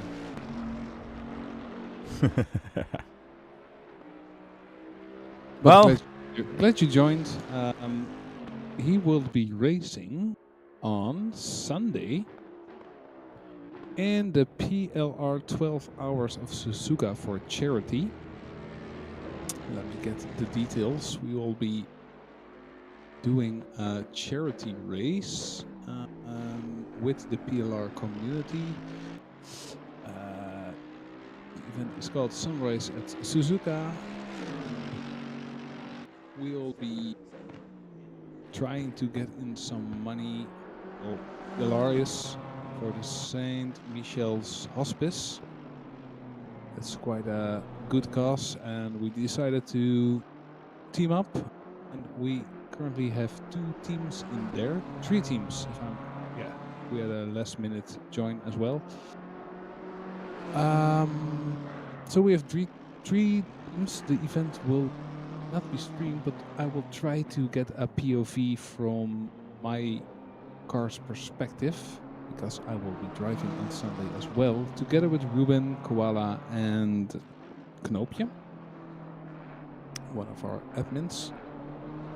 And the other team consists out of Impulse and Rooster.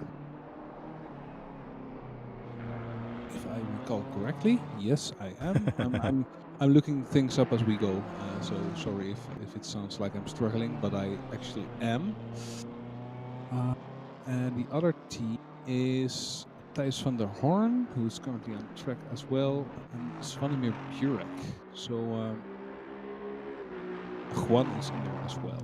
Yes, now I can recall what's happening.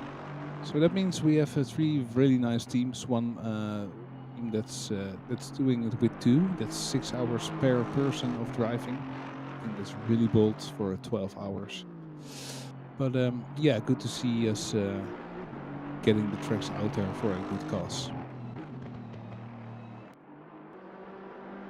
1 minute and 14 seconds left in this free practice for the last persons to finish that race, as we have Alexei Malakov here on screen in a very interesting orange and yellow livery.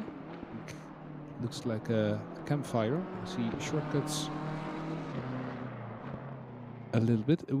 I see a lot of influx of the BMWs at this point. 1, 2, 3, 4, 5, 6, 7, 8, 9. So that's more than 50% of the grid. Here we go again. I see that Ruben said game sound is delayed slightly with the view. But the voices as well, or just the game sound?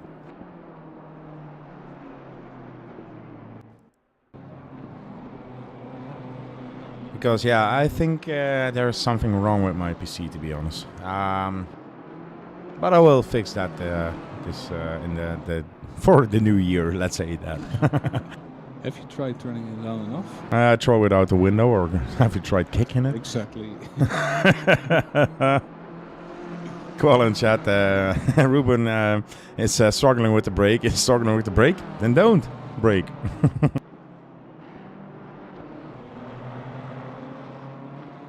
I don't see a webcam. Oh, you want to see Santa Claus, huh? Now I see what's happening. Oh, Jesus Christ. I need to put it on. I will show you in a second. Yeah, no problem. As we go into qualification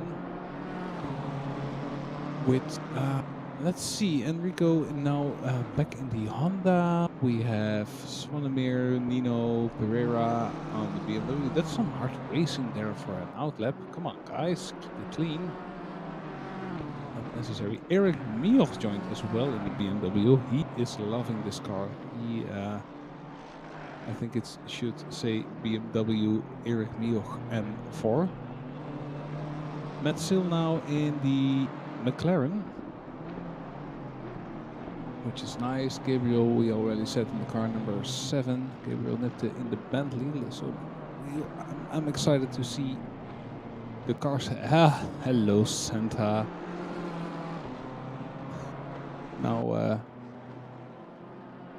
Ho, ho, ho, Ruben. Did you, for example, be a good boy? That's too much, right?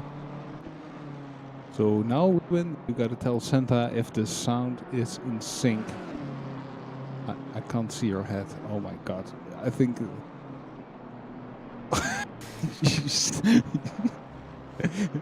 That's banter. That's banter. Hello.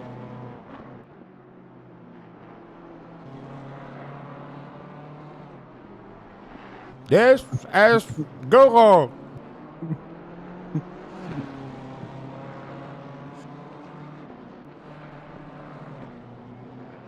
So, ladies and gentlemen, we are here for the last... Oh, no, that's not how Santa started. No. Ho, ho, ho. Yes, there is delay.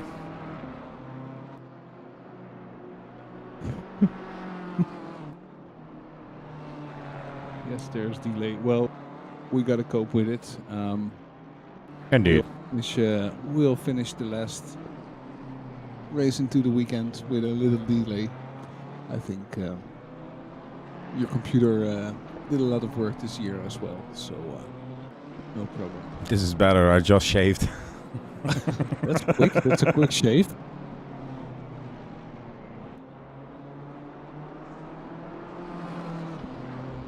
Yeah, now you can see the delay. All those.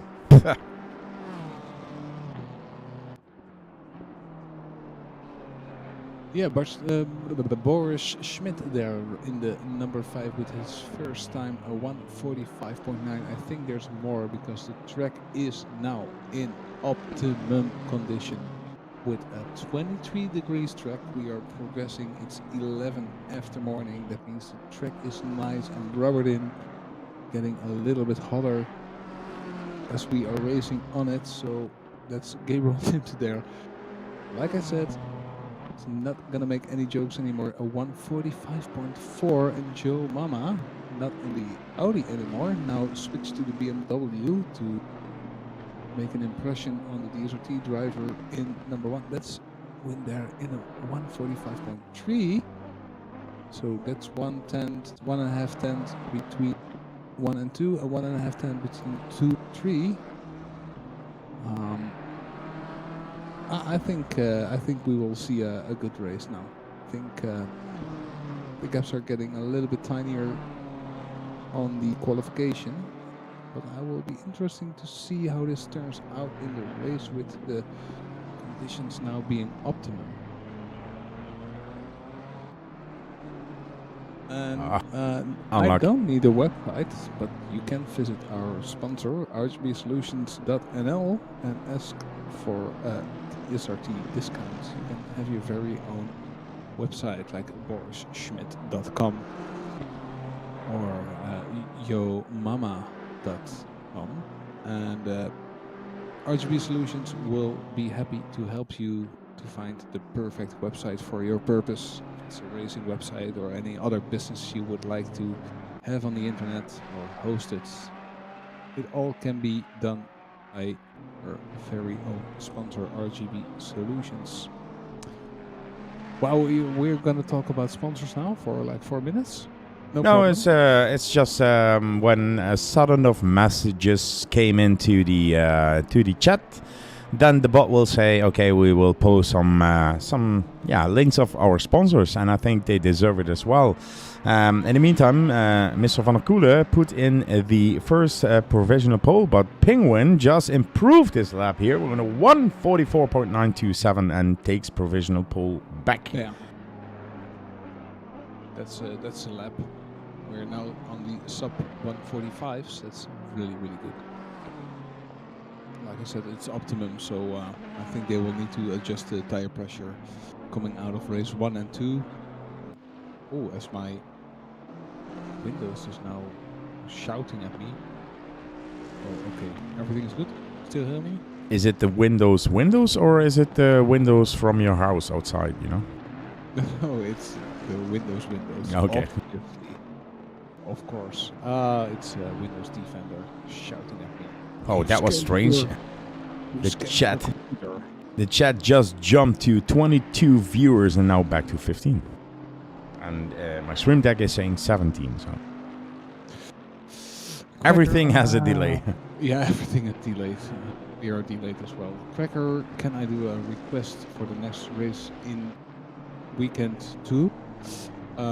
You can, Ben, but it will be on the list for after the 7th of January. If you didn't know, if you didn't hear what we talked about in the start of the stream, from next year on we will be keeping score from a race into the weekend. So we divided the whole of the year in 4 stages, and we will be keeping score of everybody that joined.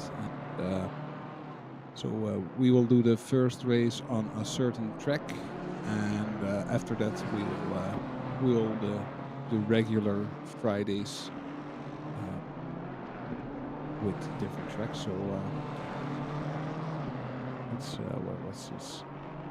I just knew you were gonna do that. Now I have to try hard. Yes.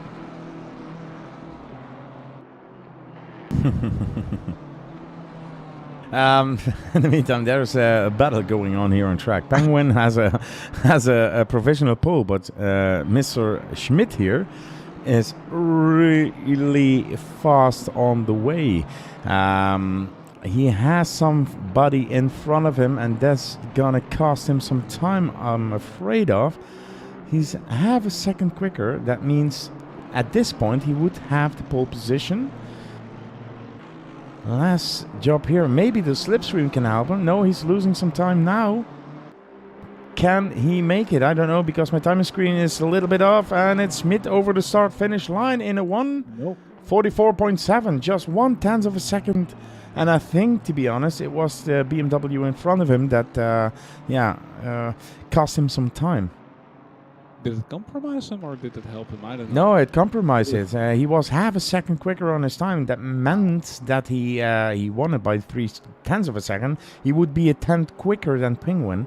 Missiles, Van der Koele here, 1:45.1, half a second away from Penguin. He won the first race. The last race, Penguin drove away from him in the middle of the race, to be honest. Jesus, and we have still 40 minutes is the last race? Yep. Wow. I need to stop drinking. Save it for after. 40 minutes left. That means we will finish a little bit past 11 Central European time. Is this the normal format that we had? No. No. It's a 20, 30, 40 minutes race. So you put in some extra here? Yeah, just to talk about the year a little bit. And, it's the old Cracker and Guru in the box Lovely. thing. So I added an extra little cozy time for us. We can talk in the last race because it's 40 minutes. Last race we saw some decisions then it's not too excited to talk about as we still have 19 people in the race. But let's go to the Race into the Weekend sponsors and intro, and we will be right back.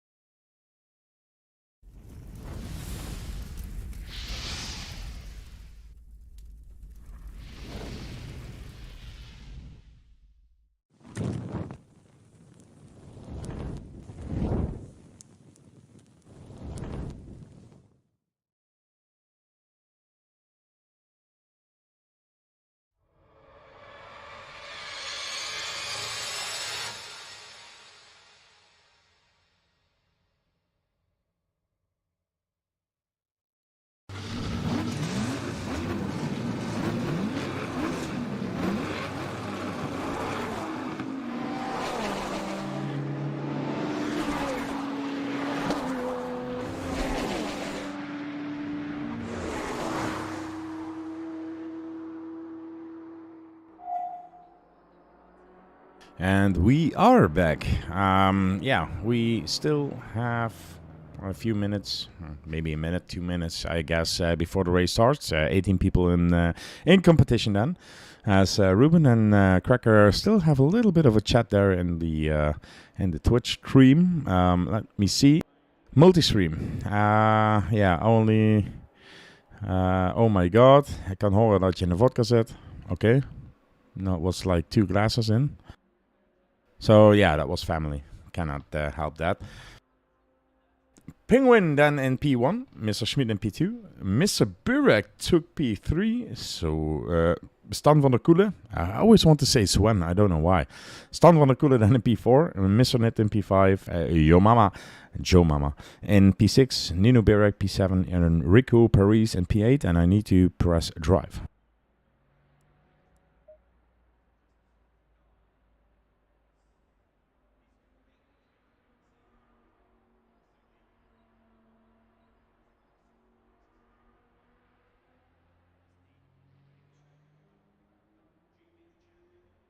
Are you still there, Mr. Cracker? Yep, I was talking into nothing. I'm muted, sorry. Okay, didn't hear you, so I thought maybe something was wrong at my end, so I was checking everything. Got some. The thing is, people always write me in private on Discord, but when I stream, my pings and everything are muted, so I cannot hear it. And people are saying, I'm going to do this, that, can you tell me? And I don't see it, It's strange, but okay. Yeah, it happens. It happens, I know. And that's still the chopper of GT Matt there. And I did it 2 times, now it's your turn. Oh my god, the last race of the year. 40 minutes of racing, Racing to the Weekend edition 48. Desert Penguin there on P1 and Boris Schmidt next to him. Let's see if they can get off the line properly. Oh, that's Boris Schmidt getting... Oh, he was in front of... He is in front. aware of. Oh, there was a perfect start from Boris Schmidt there. Can he make the run down into turn number 1 and outbrake Desert Big Win in the Ferrari? Let's see what happens. No, it's not. He's gonna hold it there and try to defend there from Svanemir Burek there in 3rd position. And I think that's Stan van der Koelen there. Oh, very late on the brakes on that Mercedes AMG GT3, but he keeps it there. That's a very nice overtake there. Full position. Gabriel Nipte now in 5. So let's keep an eye out on what he is doing. And Schmidt trying to find the gap already there. But Desert Penguin has the car set up correctly now, and we are at a track that's optimum and now 25 degrees, so that's a little bit harder than from qualifying, so it will help with the warm-up of the tires. Let's get there in the beautiful, beautiful Bentley. I think he will take some positions away, but it's a very large car on a very small track, so he will need to find his opportunities to pass. Who's in front of him? That's Svanemir? Yeah, that's Svanemir Burek in the 300 car. So 2 big cars there going side to side soon, hopefully. That's Stan van der Koelen. Oh, having a bit of a left step there on Boris Schmidt. What a beautiful start. So very clean. I think no one got pumped it. And that's Stan van der Koelen there, taking that 2nd position, and let's see if he can make the best out of it. He already got the fastest lap, so got the BMW getting close. Will he outbrake? Will he try? No. He's late on the brakes. There's much more speed through the apex of that corner. But then has to get off the throttle because of a car in front, and that is the car of Stan van der Koelen. I think the Bentley is fitting in nice with the BMWs.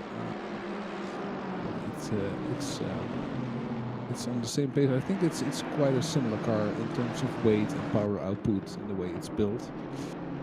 Schmidt's struggling here on the outside of that hard corner. Oh, and that's Svanemir having a little look on the inside, but Boris Schmidt defending there properly, having a little bit of a left-right steering. I think the tires of Boris there are a little bit too cold for the situation. On board with Svanemir Burek. What do you think of that start, Guru? Yeah, I think it was an amazing start, and yeah, the lunge on the inside there from Van der Koelen on Boris, with a little bit of love tapping, door and banging. Yeah, that's the racing I love to see. If it's clean and if everybody survives. Yeah, that's the racing you want to see, wheel by wheel, as yeah, Boris Schmidt then lost a little bit of position. You see the background mirror that Nipte is really close on Svanemir as well. It seems that Svanemir is losing a little bit of time against those guys in the front there. Now he needs to have the better exit, but a little bit of oversteer there. And it's now Gabe, and I need to change camera. Gabe on the outside line there. That's the problem where you need to press a button for the mic and doing the race commentary and cameras and all. Yeah, Gabe then on the outside, better exit there, and Svanemir lost position then against the Bentley of Gabe. Gabe now in the 4th position, trying to close the gap then to Boris Schmidt. And yeah, we saw it in the beginning of the race. Mr. Van der Koelen won the 1st race. Penguin won the 2nd race, but it was really close in the 1st race with Schmidt and Van der Koelen. And now Schmidt is back and he says, okay, let's bring it on. And there he goes then. It's 0.2 seconds away from Mr. Van der Koelen. Penguin is gaining a lot of time now because the battle between P2 and P3, Nipte on 2.3 seconds need to close that gap, but yeah, it shouldn't be an issue with those guys battling it out for P2 here. Background. Mr. Tom Carroll here trying to overtake Mr. Paris and that beautiful Honda white, black and yellow livery. Black and yellow, black and yellow. Always reminds me of songs. The guy that we didn't spoke of much in the BMW here is Eric Mioch. Eric Mioch now with battle in Waddell. What is it? Crack? Waddell. It should be Waddell. Okay, it should be Waddell. Good last name. I like it. And then we have Tickers 2 again, ERP 13 battling it out for that P11 position. So Waddell, Mioch and Tickers 2 are really close to each other. But still in the front then we have Mr. Van der Koelen and Schmidt for P2. And yeah, I think he just overtook some... No? What's happening? What's happening? What's happening? Because Mr. Mama here lost a little bit of position. I saw him, his name dropping. And yeah, he's now in the battle mixed up for, let me see, it's for the P9? No, P2, P10 position, sorry. Jesus, the timing screen is really getting on my nerves at this point. P2, P10, P11. P11. Ah! Oh, almost touching each other there. Look at Carroll drifting around the corner, keeping that car on line, and overtakes Paris here.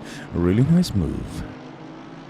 Well, again, very aggressive, but yeah, I think it might have cost him a little bit of tire and maybe a track limit because it was a little bit on the outside.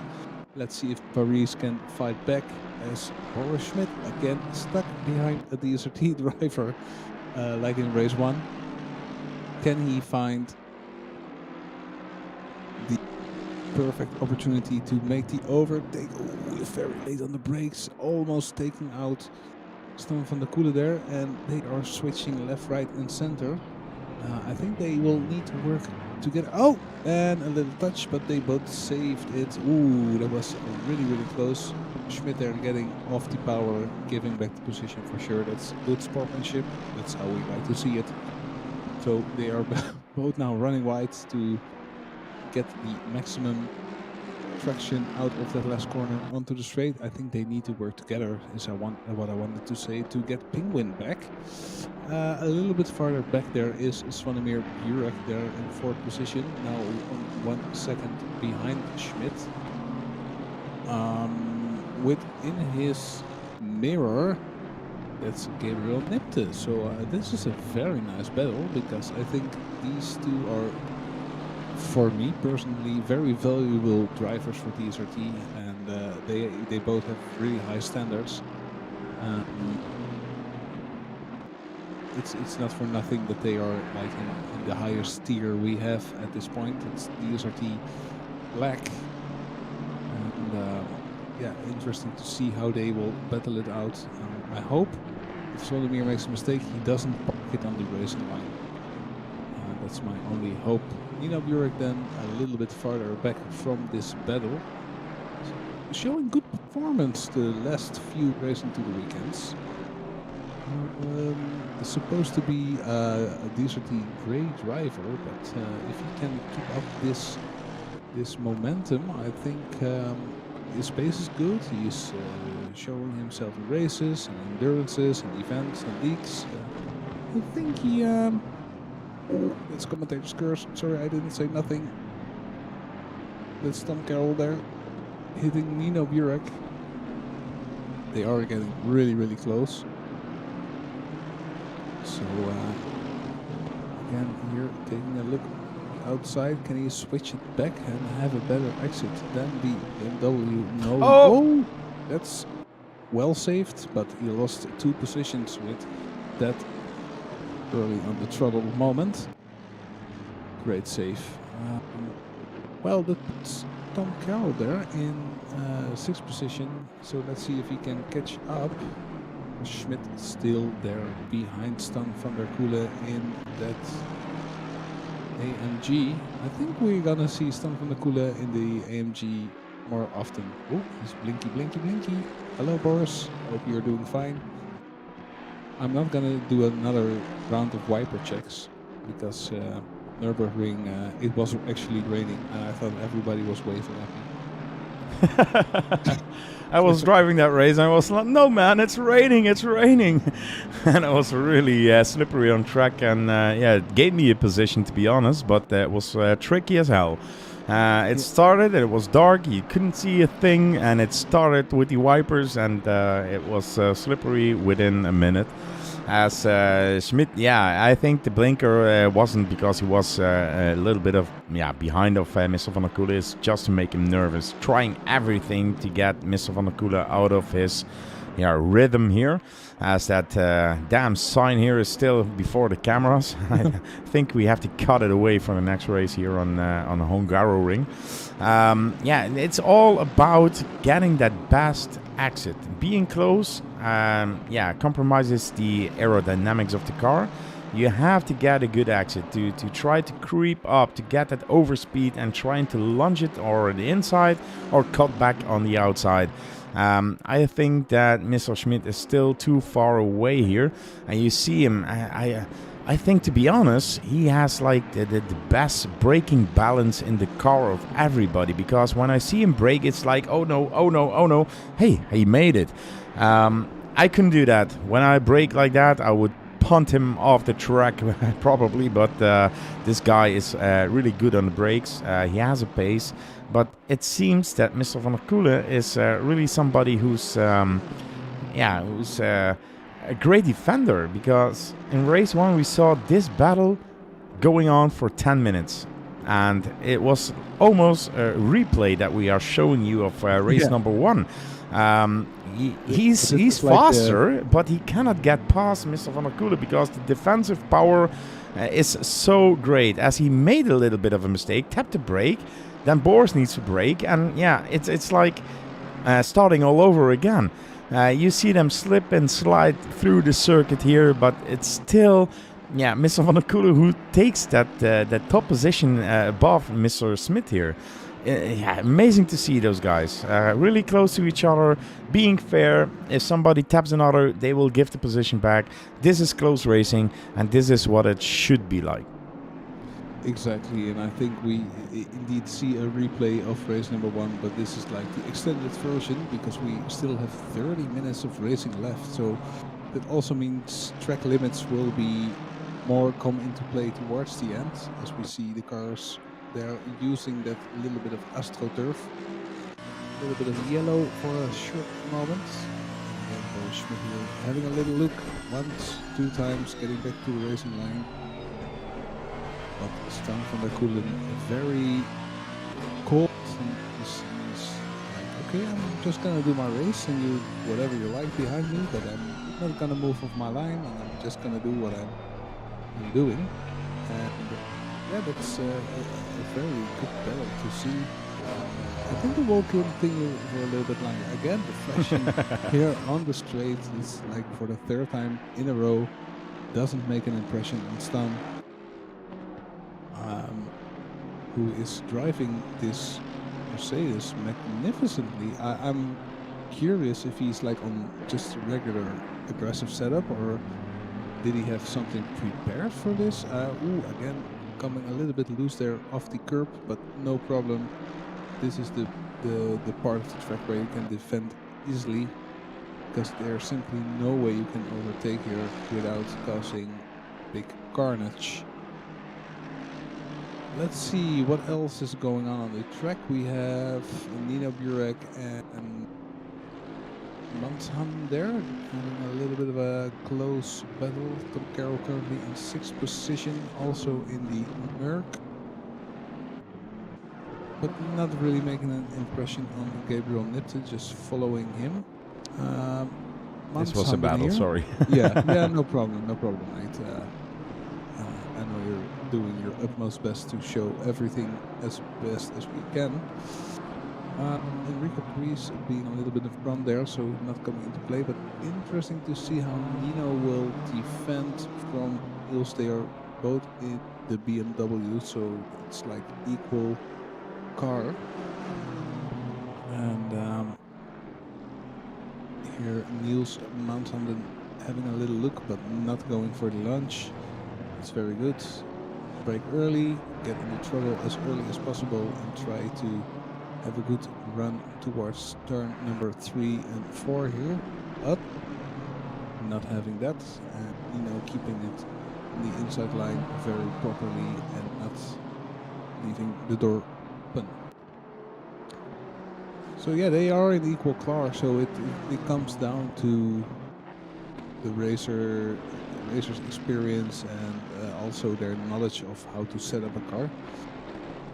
Gabriel Nipte here in 5 in the best race into the weekend of this year, edition 48, race number 3, 24 minutes to go, track 26 degrees on optimum, only sunshine. I wish we had 26 degrees and sunshine guru. Yeah, but to be honest, I wish that you could do like snow in this game. That would be perfect for the 27th that we have the World Cup of DSLT. So the community will host a World Cup for get a World Cup tag in our community as well. So there will be a lot of DSLT drivers, but also I noticed that for example, Tigers2 is one of the guys that is doing it. And I thought, to be honest, Enrique Paris joined as well. So there are a few members that aren't DSLT drivers that are joining as well. And if they win, they will be the DSLT champion for 1 year. So the World Cup champion for 1 year. If you want to join, go to discord.me/DSLT, join us, and you can do the Porsche Cup on Zolder the 27th at 20:30 CET with a special Christmassy livery. You know what would be really strange? We are making commercial and then someone shows up and attends, and it will be like the women bicycle race in the Olympic Games this year. Do you remember that? It was a Dutch winner. Well, she thought she won, and then an unknown driver from another country took the win, and she came out of nowhere. She just had been training for the Olympics, never did any races, and she won. So just get in there and never give up, and maybe you can win that tag. That's the point I wanted to make.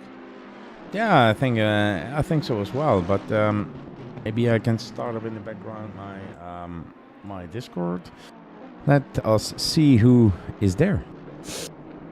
Oh yeah, that's Schmidt trying to find the gap, but it wasn't there, and he didn't push through. So that's very good driving again.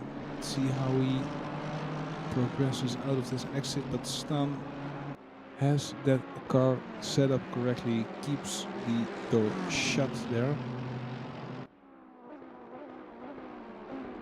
And this is the closest battle on track as well. And to come back to the World Cup event, we have 3 guest drivers. That is Sonic Gazer, that is Enrique Paris, Tigers2, and Joop van den Heuvel. He's a Road to Legend guy. Then we have Dutch Stick, Kiri, Knopje, Zwonemir, Eric, Cracker. Yeah, you are in the commentary box, but you sign up. Ruben, Brutus, Waves, and Impulse. I'm there, I'm an attendee. Yeah, I'm as well, but we cannot win it. Or I have to do it myself, and you can be there. Oh no, I cannot win it. Oh. Never say never, mate. Never say never. 939 drive-through for track limits. Oh, That's it's Mr. Carroll. That will send him back a long way. I think he will be the likes of P11 there. 10, 11, maybe 12. So that will be someone to watch. That means Enrico Paris, Manshanden, Burek, and Joe Mama will be back up there. Nino Burek now behind Manshanden, so that means he made the overtake. Very well done. But I think this is like a status quo battle. Keeps on going. It keeps on going, and Schmidt is getting close on the same points off the track continuously, but just doesn't have enough pace or braking power. Oh, now Stan knows he's too close, and goes for the defensive move, goes a little bit wide. Can Yeah. Schmidt now take the outside? That and could be have moved up. traction? But now Stan has the inside, so he doesn't seem to be worrying too much. Oh, Schmidt tries to close the door, but keeps it open. Oh, That's nice. And now Schmidt has the inside. Oh, and they tap a little bit, but that's all right. Stan van der Koelen. Oh, no. Don't think that was correct from Stan there. He flashed the light because he hit him, but to be honest, he had the racing line. It was Boris who had the racing line there, and now Stan can try to keep up with him and attack Boris here. You have to excuse me again for 30 seconds. Yeah, no problem, mate. I think Stan van der Koelen turned in a little bit too early, and now power drifting here through the corner. He needs to calm down, get his head down. He has the pace, he has the knowledge about Schmidt, where his strong points are. Get back to it and see if you can make an impression on him. I think these things happen in racing, but you need to get your head down and try to get back to it. I know it's hard, but emotions are a big part of sim racing. Or racing in general, as we seen last week with the Formula 1. 15 viewers, how are you all doing? I hope you are having a good time here in here with Racing to the Weekend number 48. 48, yeah. Yeah, really amazing job. Almost 50 Racing to the Weekends. Like we said in the beginning, you started it and I was like, okay, let's do it. And we had like races with 2 people, 3 people, 4 people, you know. But we still kept on going. And it was like we got a lot of people in the community from this and people enjoying it. And you can see it now. We started with 19, still 15 in competition then for just a fun race on the Friday. Having some fun, having some drinks, having just to relax a little. Relax, get the stress out of you to the weekend after a busy work week. Yeah, maybe choose a car that you normally wouldn't choose. You know, take out the jack, take out the Ritw. We've seen Sebastian this year a couple of times doing a lot of Ritw stuff just to have fun and enjoy himself. I really miss him in Racing to the Weekend, but he said, I'm not playing HCC anymore. After a few incidents, so to say, but I would be happy if he comes back and shows the car that nobody ever sees. We had some great races on, for example, Mount Panorama. We had some very intense battles on Onsa with a lot of Ferraris after the Ferrari update. So yeah, many memories are made here, and also a lot of legends are born here. I think Stan van der Koelen, Erik Mioch, Thijs van der Hoorn, they all found their way through Racing to the Weekend into DSRT, into the Road to Legends program, and then into our team. And they are now part of our community, and I'm very proud of that. That is this all these events together to make the community better and improve ourselves as a team. I think Bradley Burgett as well came. I think when you go to P1, Mr. Penguin, we met him in Racing to the Weekend. Bjorn Schmidt joined the Discord from Racing to the Weekend. Mr. Van der Koelen joined the Discord in Racing to the Weekend. Then we have Burek and Nipte, they are here from the beginning. Mr. Paris is from PLR community. Mans Handen, I think he's from Racing to the Weekend. And Nino Burek is a brother, of course, of Swanemir, so he took him in. Mama now driving for 3 races. Maybe if he see the message, I don't know. Maybe he joined, maybe he didn't. Mr. Tickerstu, I think, Racing to the Weekend. Tom Carroll, Twitter. Eric Mioch, Racing to the Weekend. Pereira, Racing to the Weekend. Eddie Kaliski, Racing to the Weekend. So most of the guys that are here did it with Racing to the Weekend. And I think this is all the guys that are now here. We have more people even in the community that they joined through Racing to the Weekend. So you started something, and we are now on race 48 already. So almost 50 in the next year. 2 races in January 14th, I guess. It will be the 50th anniversary of Racing to the Weekend. Something you created and you can be proud of. So all the compliments of this race and all these things go to my co-host here, Mr. Cracker. Thank you so much. You made me blush a little bit as we see Joe Mama here overtaking Nino Burek, who made a little mistake on the exit. But thank you for those kind remarks. I think I always work my ass off to get the best out of the community. Oh, that was a late dive, but he had the inside. Again, the Blinky Blinky. I think I will start another punk band called Blinky Blinky, and I can play on every track. That was a little bit of a moment, but nothing worrisome. They are still running and have a little damage.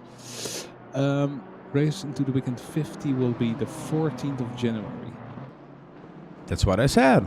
I was counting like if the 49 will be on the 7th, so the 14th will be the 50th one. I thought you said February, so... So we will, I will try to do something, maybe an anniversary, something, because 50 races, 50 Fridays. Jesus, that's... that's 50 times 3. Yeah, let's do 52 then, because that's a full year. Or 53, sometimes it's 53, right? I don't know. But you also have to keep in mind there's always 3 races in every Race into the Weekend. So it's like 150 starts. Yeah, imagine that. So many things can go wrong and happened, and all the tracks were there, daytime, nighttime, rain. The only thing we are missing is like ice and maybe a good update of some more tracks. Kota is coming, Circuit of the Americas. I'm really hyped for that. Really looking forward to racing there as well in Racing to the Weekend. Is there something we can tell about the new year? As Koala just said in the chat, I met Juan through the GRG 6 hours of Kialami. Russo was also met by Juan, so we can take shit on Juan, but he took like two drivers in as well who proven themselves to be worthy of the DSLT community. Dude, you are leading 25 drivers. That's even more impressive. You created this together with Matt, and I think that's even more something to be really proud of. And even though it sometimes sucks and sometimes it's really hard to make decisions or having banter all around you or Matt or... Yeah, the banter isn't the problem. You know, I started DSLT when I think it was in... I don't recall. It was Project Cars 2, the Logitech G Championship time trials. And I needed to create a team to be in there. And I always wanted an own team. So I created that, and I was doing it by myself. And every team could have 5 time trial drivers in it. And I was 11th in the world. And I was the only DSLT guy on track. And I was in another community driving as a DSLT guy because I always kept a name. I didn't start anything up. And I met Matt. That's a nice joke as well. I met Matt. And he asked me, what is DSLT? And I told him the story behind it. And I said, it's the Dutch sim racing team. And he said, is it international? And I said, yeah, why not? You know, if you have a Red Bull, it's an Austrian team with a Dutch driver, a Mexican driver. If you take Mercedes, they have a Finnish driver and an English driver as a German team, you know? Why not? Yeah, so I saw the Van Amersfoort racing. Yeah, I think, to be honest, I need to get a lawyer for that one, because I saw the picture you posted. They need to subscribe as DSLT or just pay us for the livery, because they have the stripes, they have the black and the gray and the red. And So yeah, I think Van Amersfoort Racing, I'm glad they are in the Formula 2 as well, but they need to pay us or need to change the name to Dutch Sim Racing or Dutch Racing Team. I will be glad as well, and make like commercial of DSLT with the crown. Exactly. So if you are a lawyer and you are watching our stream, feel free to join us on our Discord and talk to Guru about how we're gonna get the money from the Van Amersfoort. Yeah, Racing and team. it's 80-30. 80% for me, 80-20. 80-30. What the fuck? 80-20. 80% for us and 20% for you, but I will negotiate to 70-30. That's what I wanted to say. Yeah, no problem. We can work something out. It's always possible with DSRT, and I think you are one of the easiest team managers in the world to work with, and kudos to that for that, to letting me as a team manager do whatever I want to do. And you're like, okay, if we didn't try it, we try it. And if Yeah, it's not but working, that's always the case with me. You know, if you don't try it, you don't know if it works, and that's the reason why I told several times in our manager chat. I can agree to all opinions, but sometimes you just have to put it out, try it, and if it doesn't work, you reverse it. You know. Meantime, by the way, Stan van der Koelen is now P7, so he made a mistake there.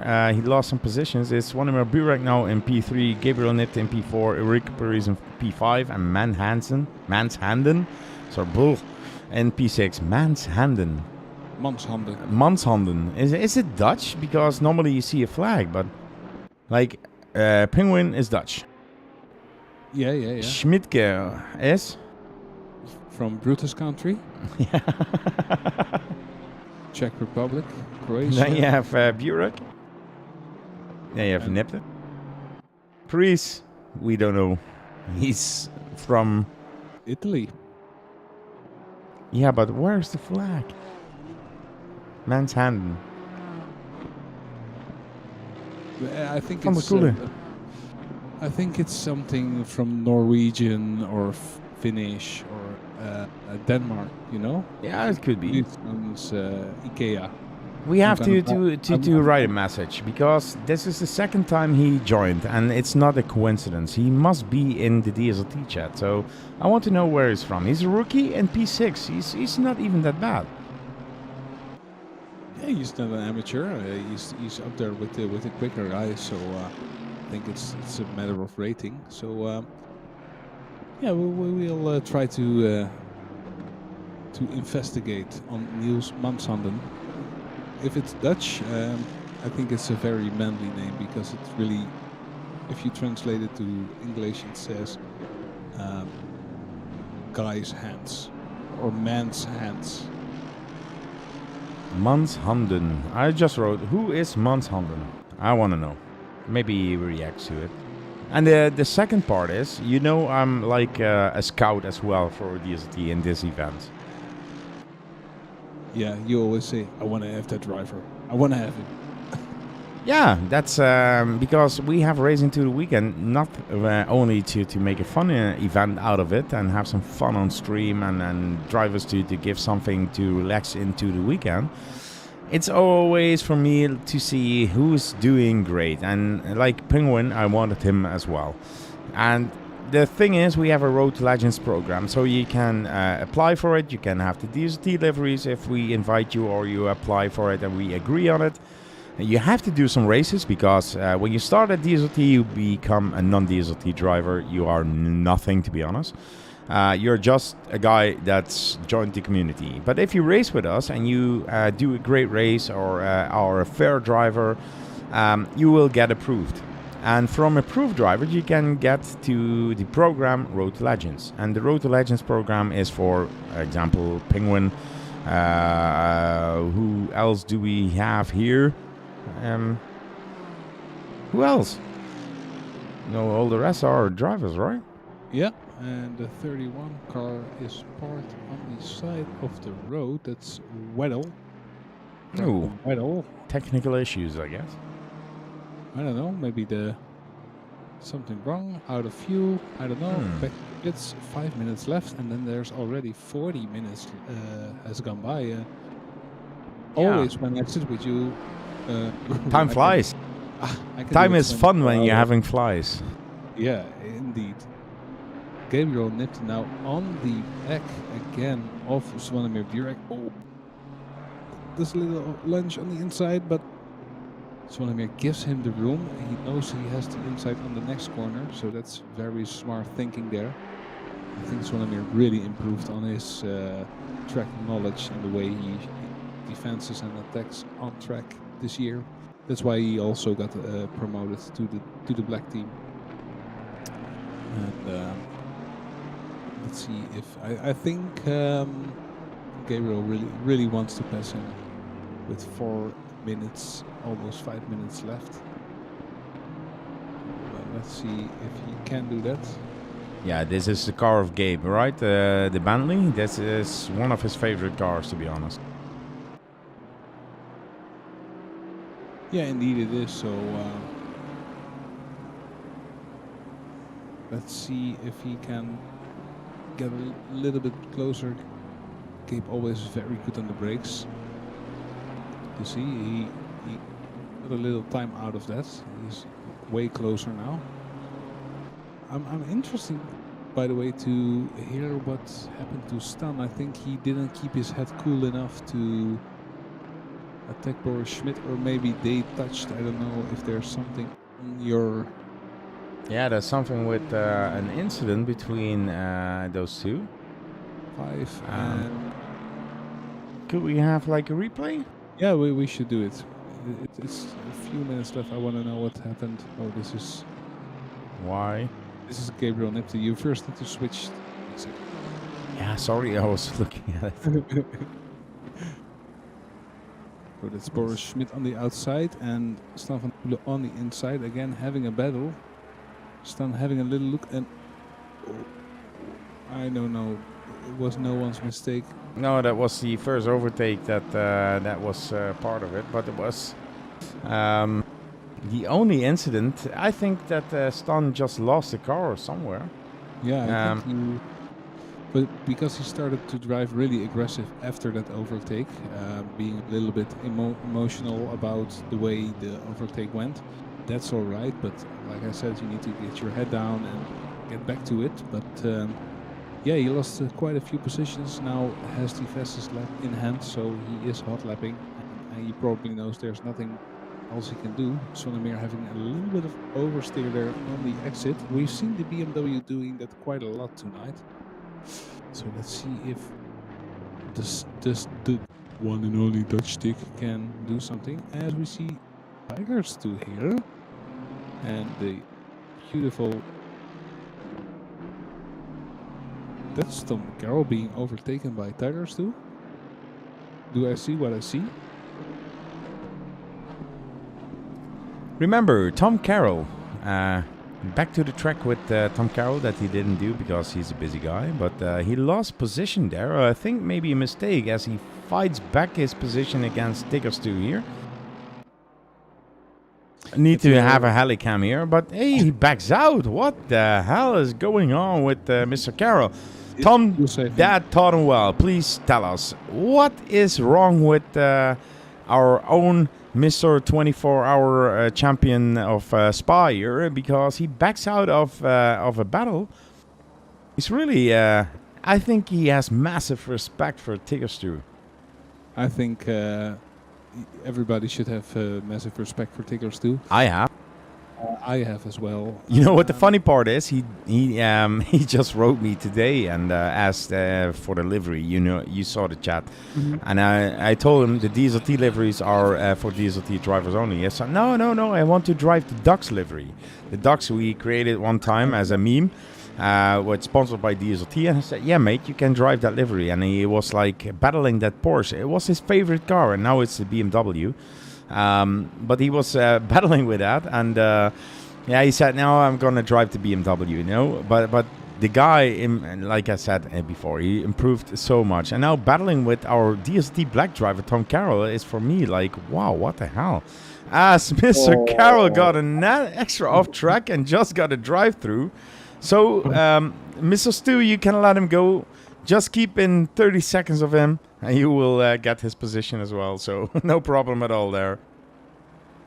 And indeed, he doesn't take it because the leader is on the final lap. So let's give a good Desert Penguin here a little bit of a show. He led from the start.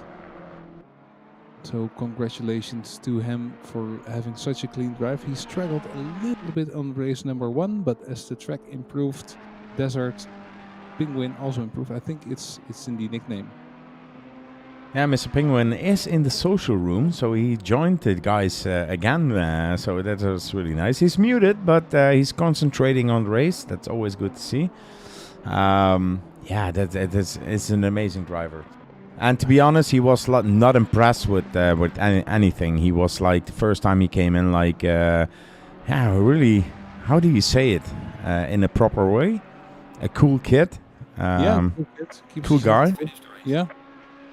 And he won the race here. Penguin, 4 seconds away from Schmidt. Also a guy. To be honest, this is the next guy I'm going to ride in private. He was here for 2 times. He proven himself to be podium position all the time.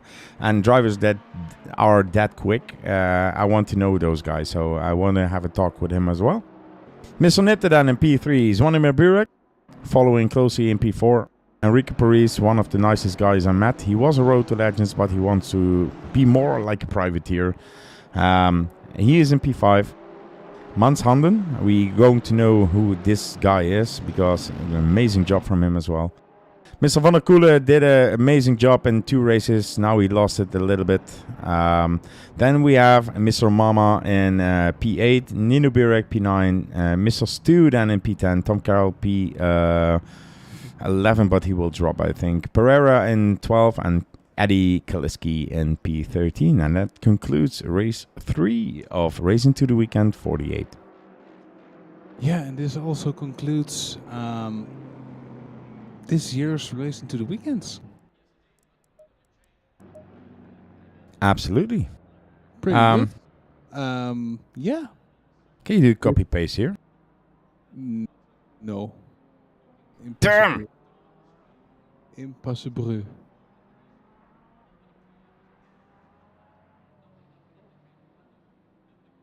Join us in Discord.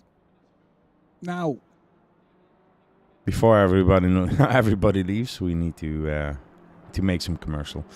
Yeah, that concludes it. The only stream left. No, we have 2 stream left. 2 streams left. That's what I needed to say. You will stream one of the events, right? Yeah, I will stream Sunday the 19th on this channel, the full 12 hours of Suzuka. I will try to get it started early. I won't be around all the time, but I will have the voice chat with the guy, so everybody will. Yeah, there will be a lot of swearing probably as well, so be mindful if you're watching, but it will be fun because it's for charity. And then the 27th, on Monday the 27th, we will host the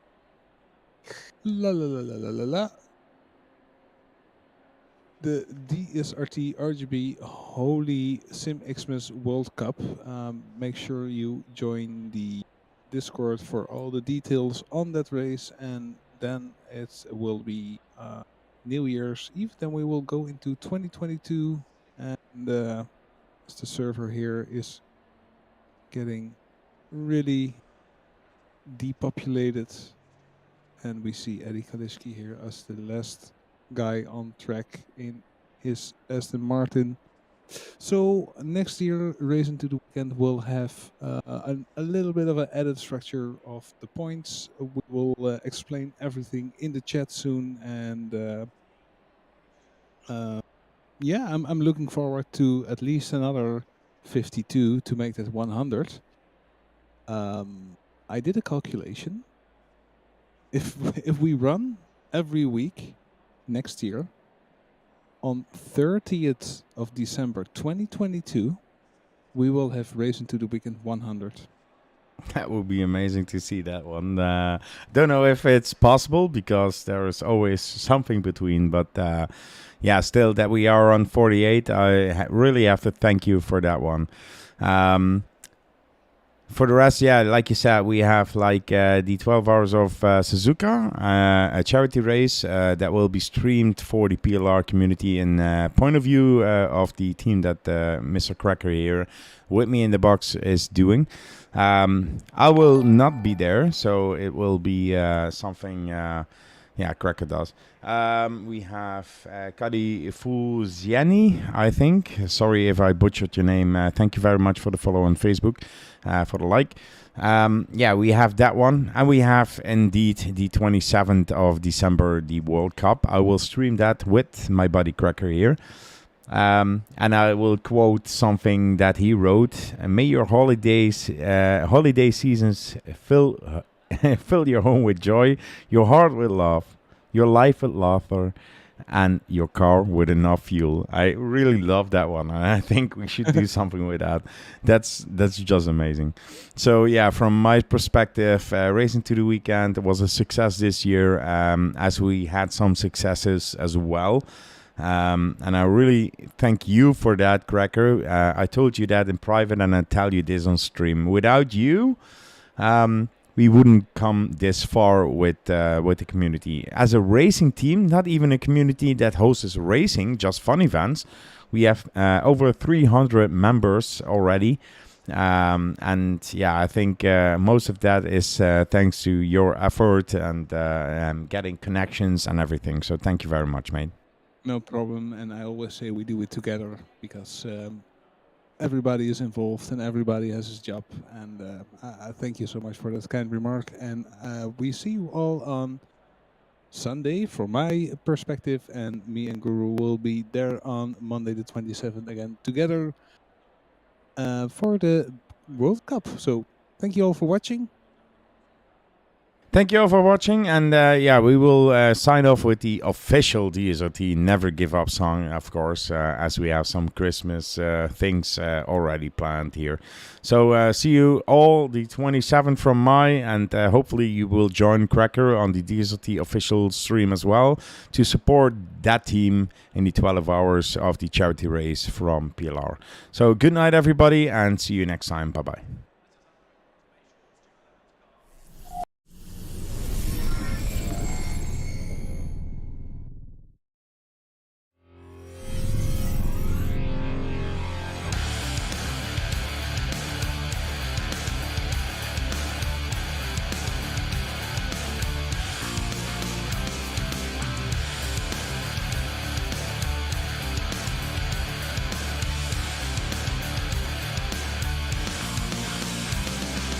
Pedal to the metal, hear the engines roar, keeping your eyes as cold as ice. Lay it on the line, we all know the score, making a total sacrifice. Never give up, never back down, ain't my doubts, and you'll never take our crown. Never give up, never back down, and you'll never take our crown.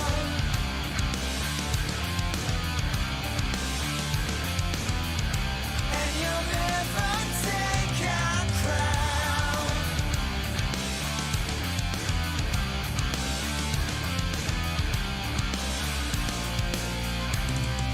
Push it to the limit. Got the need for speed. Seize the chance of living for today.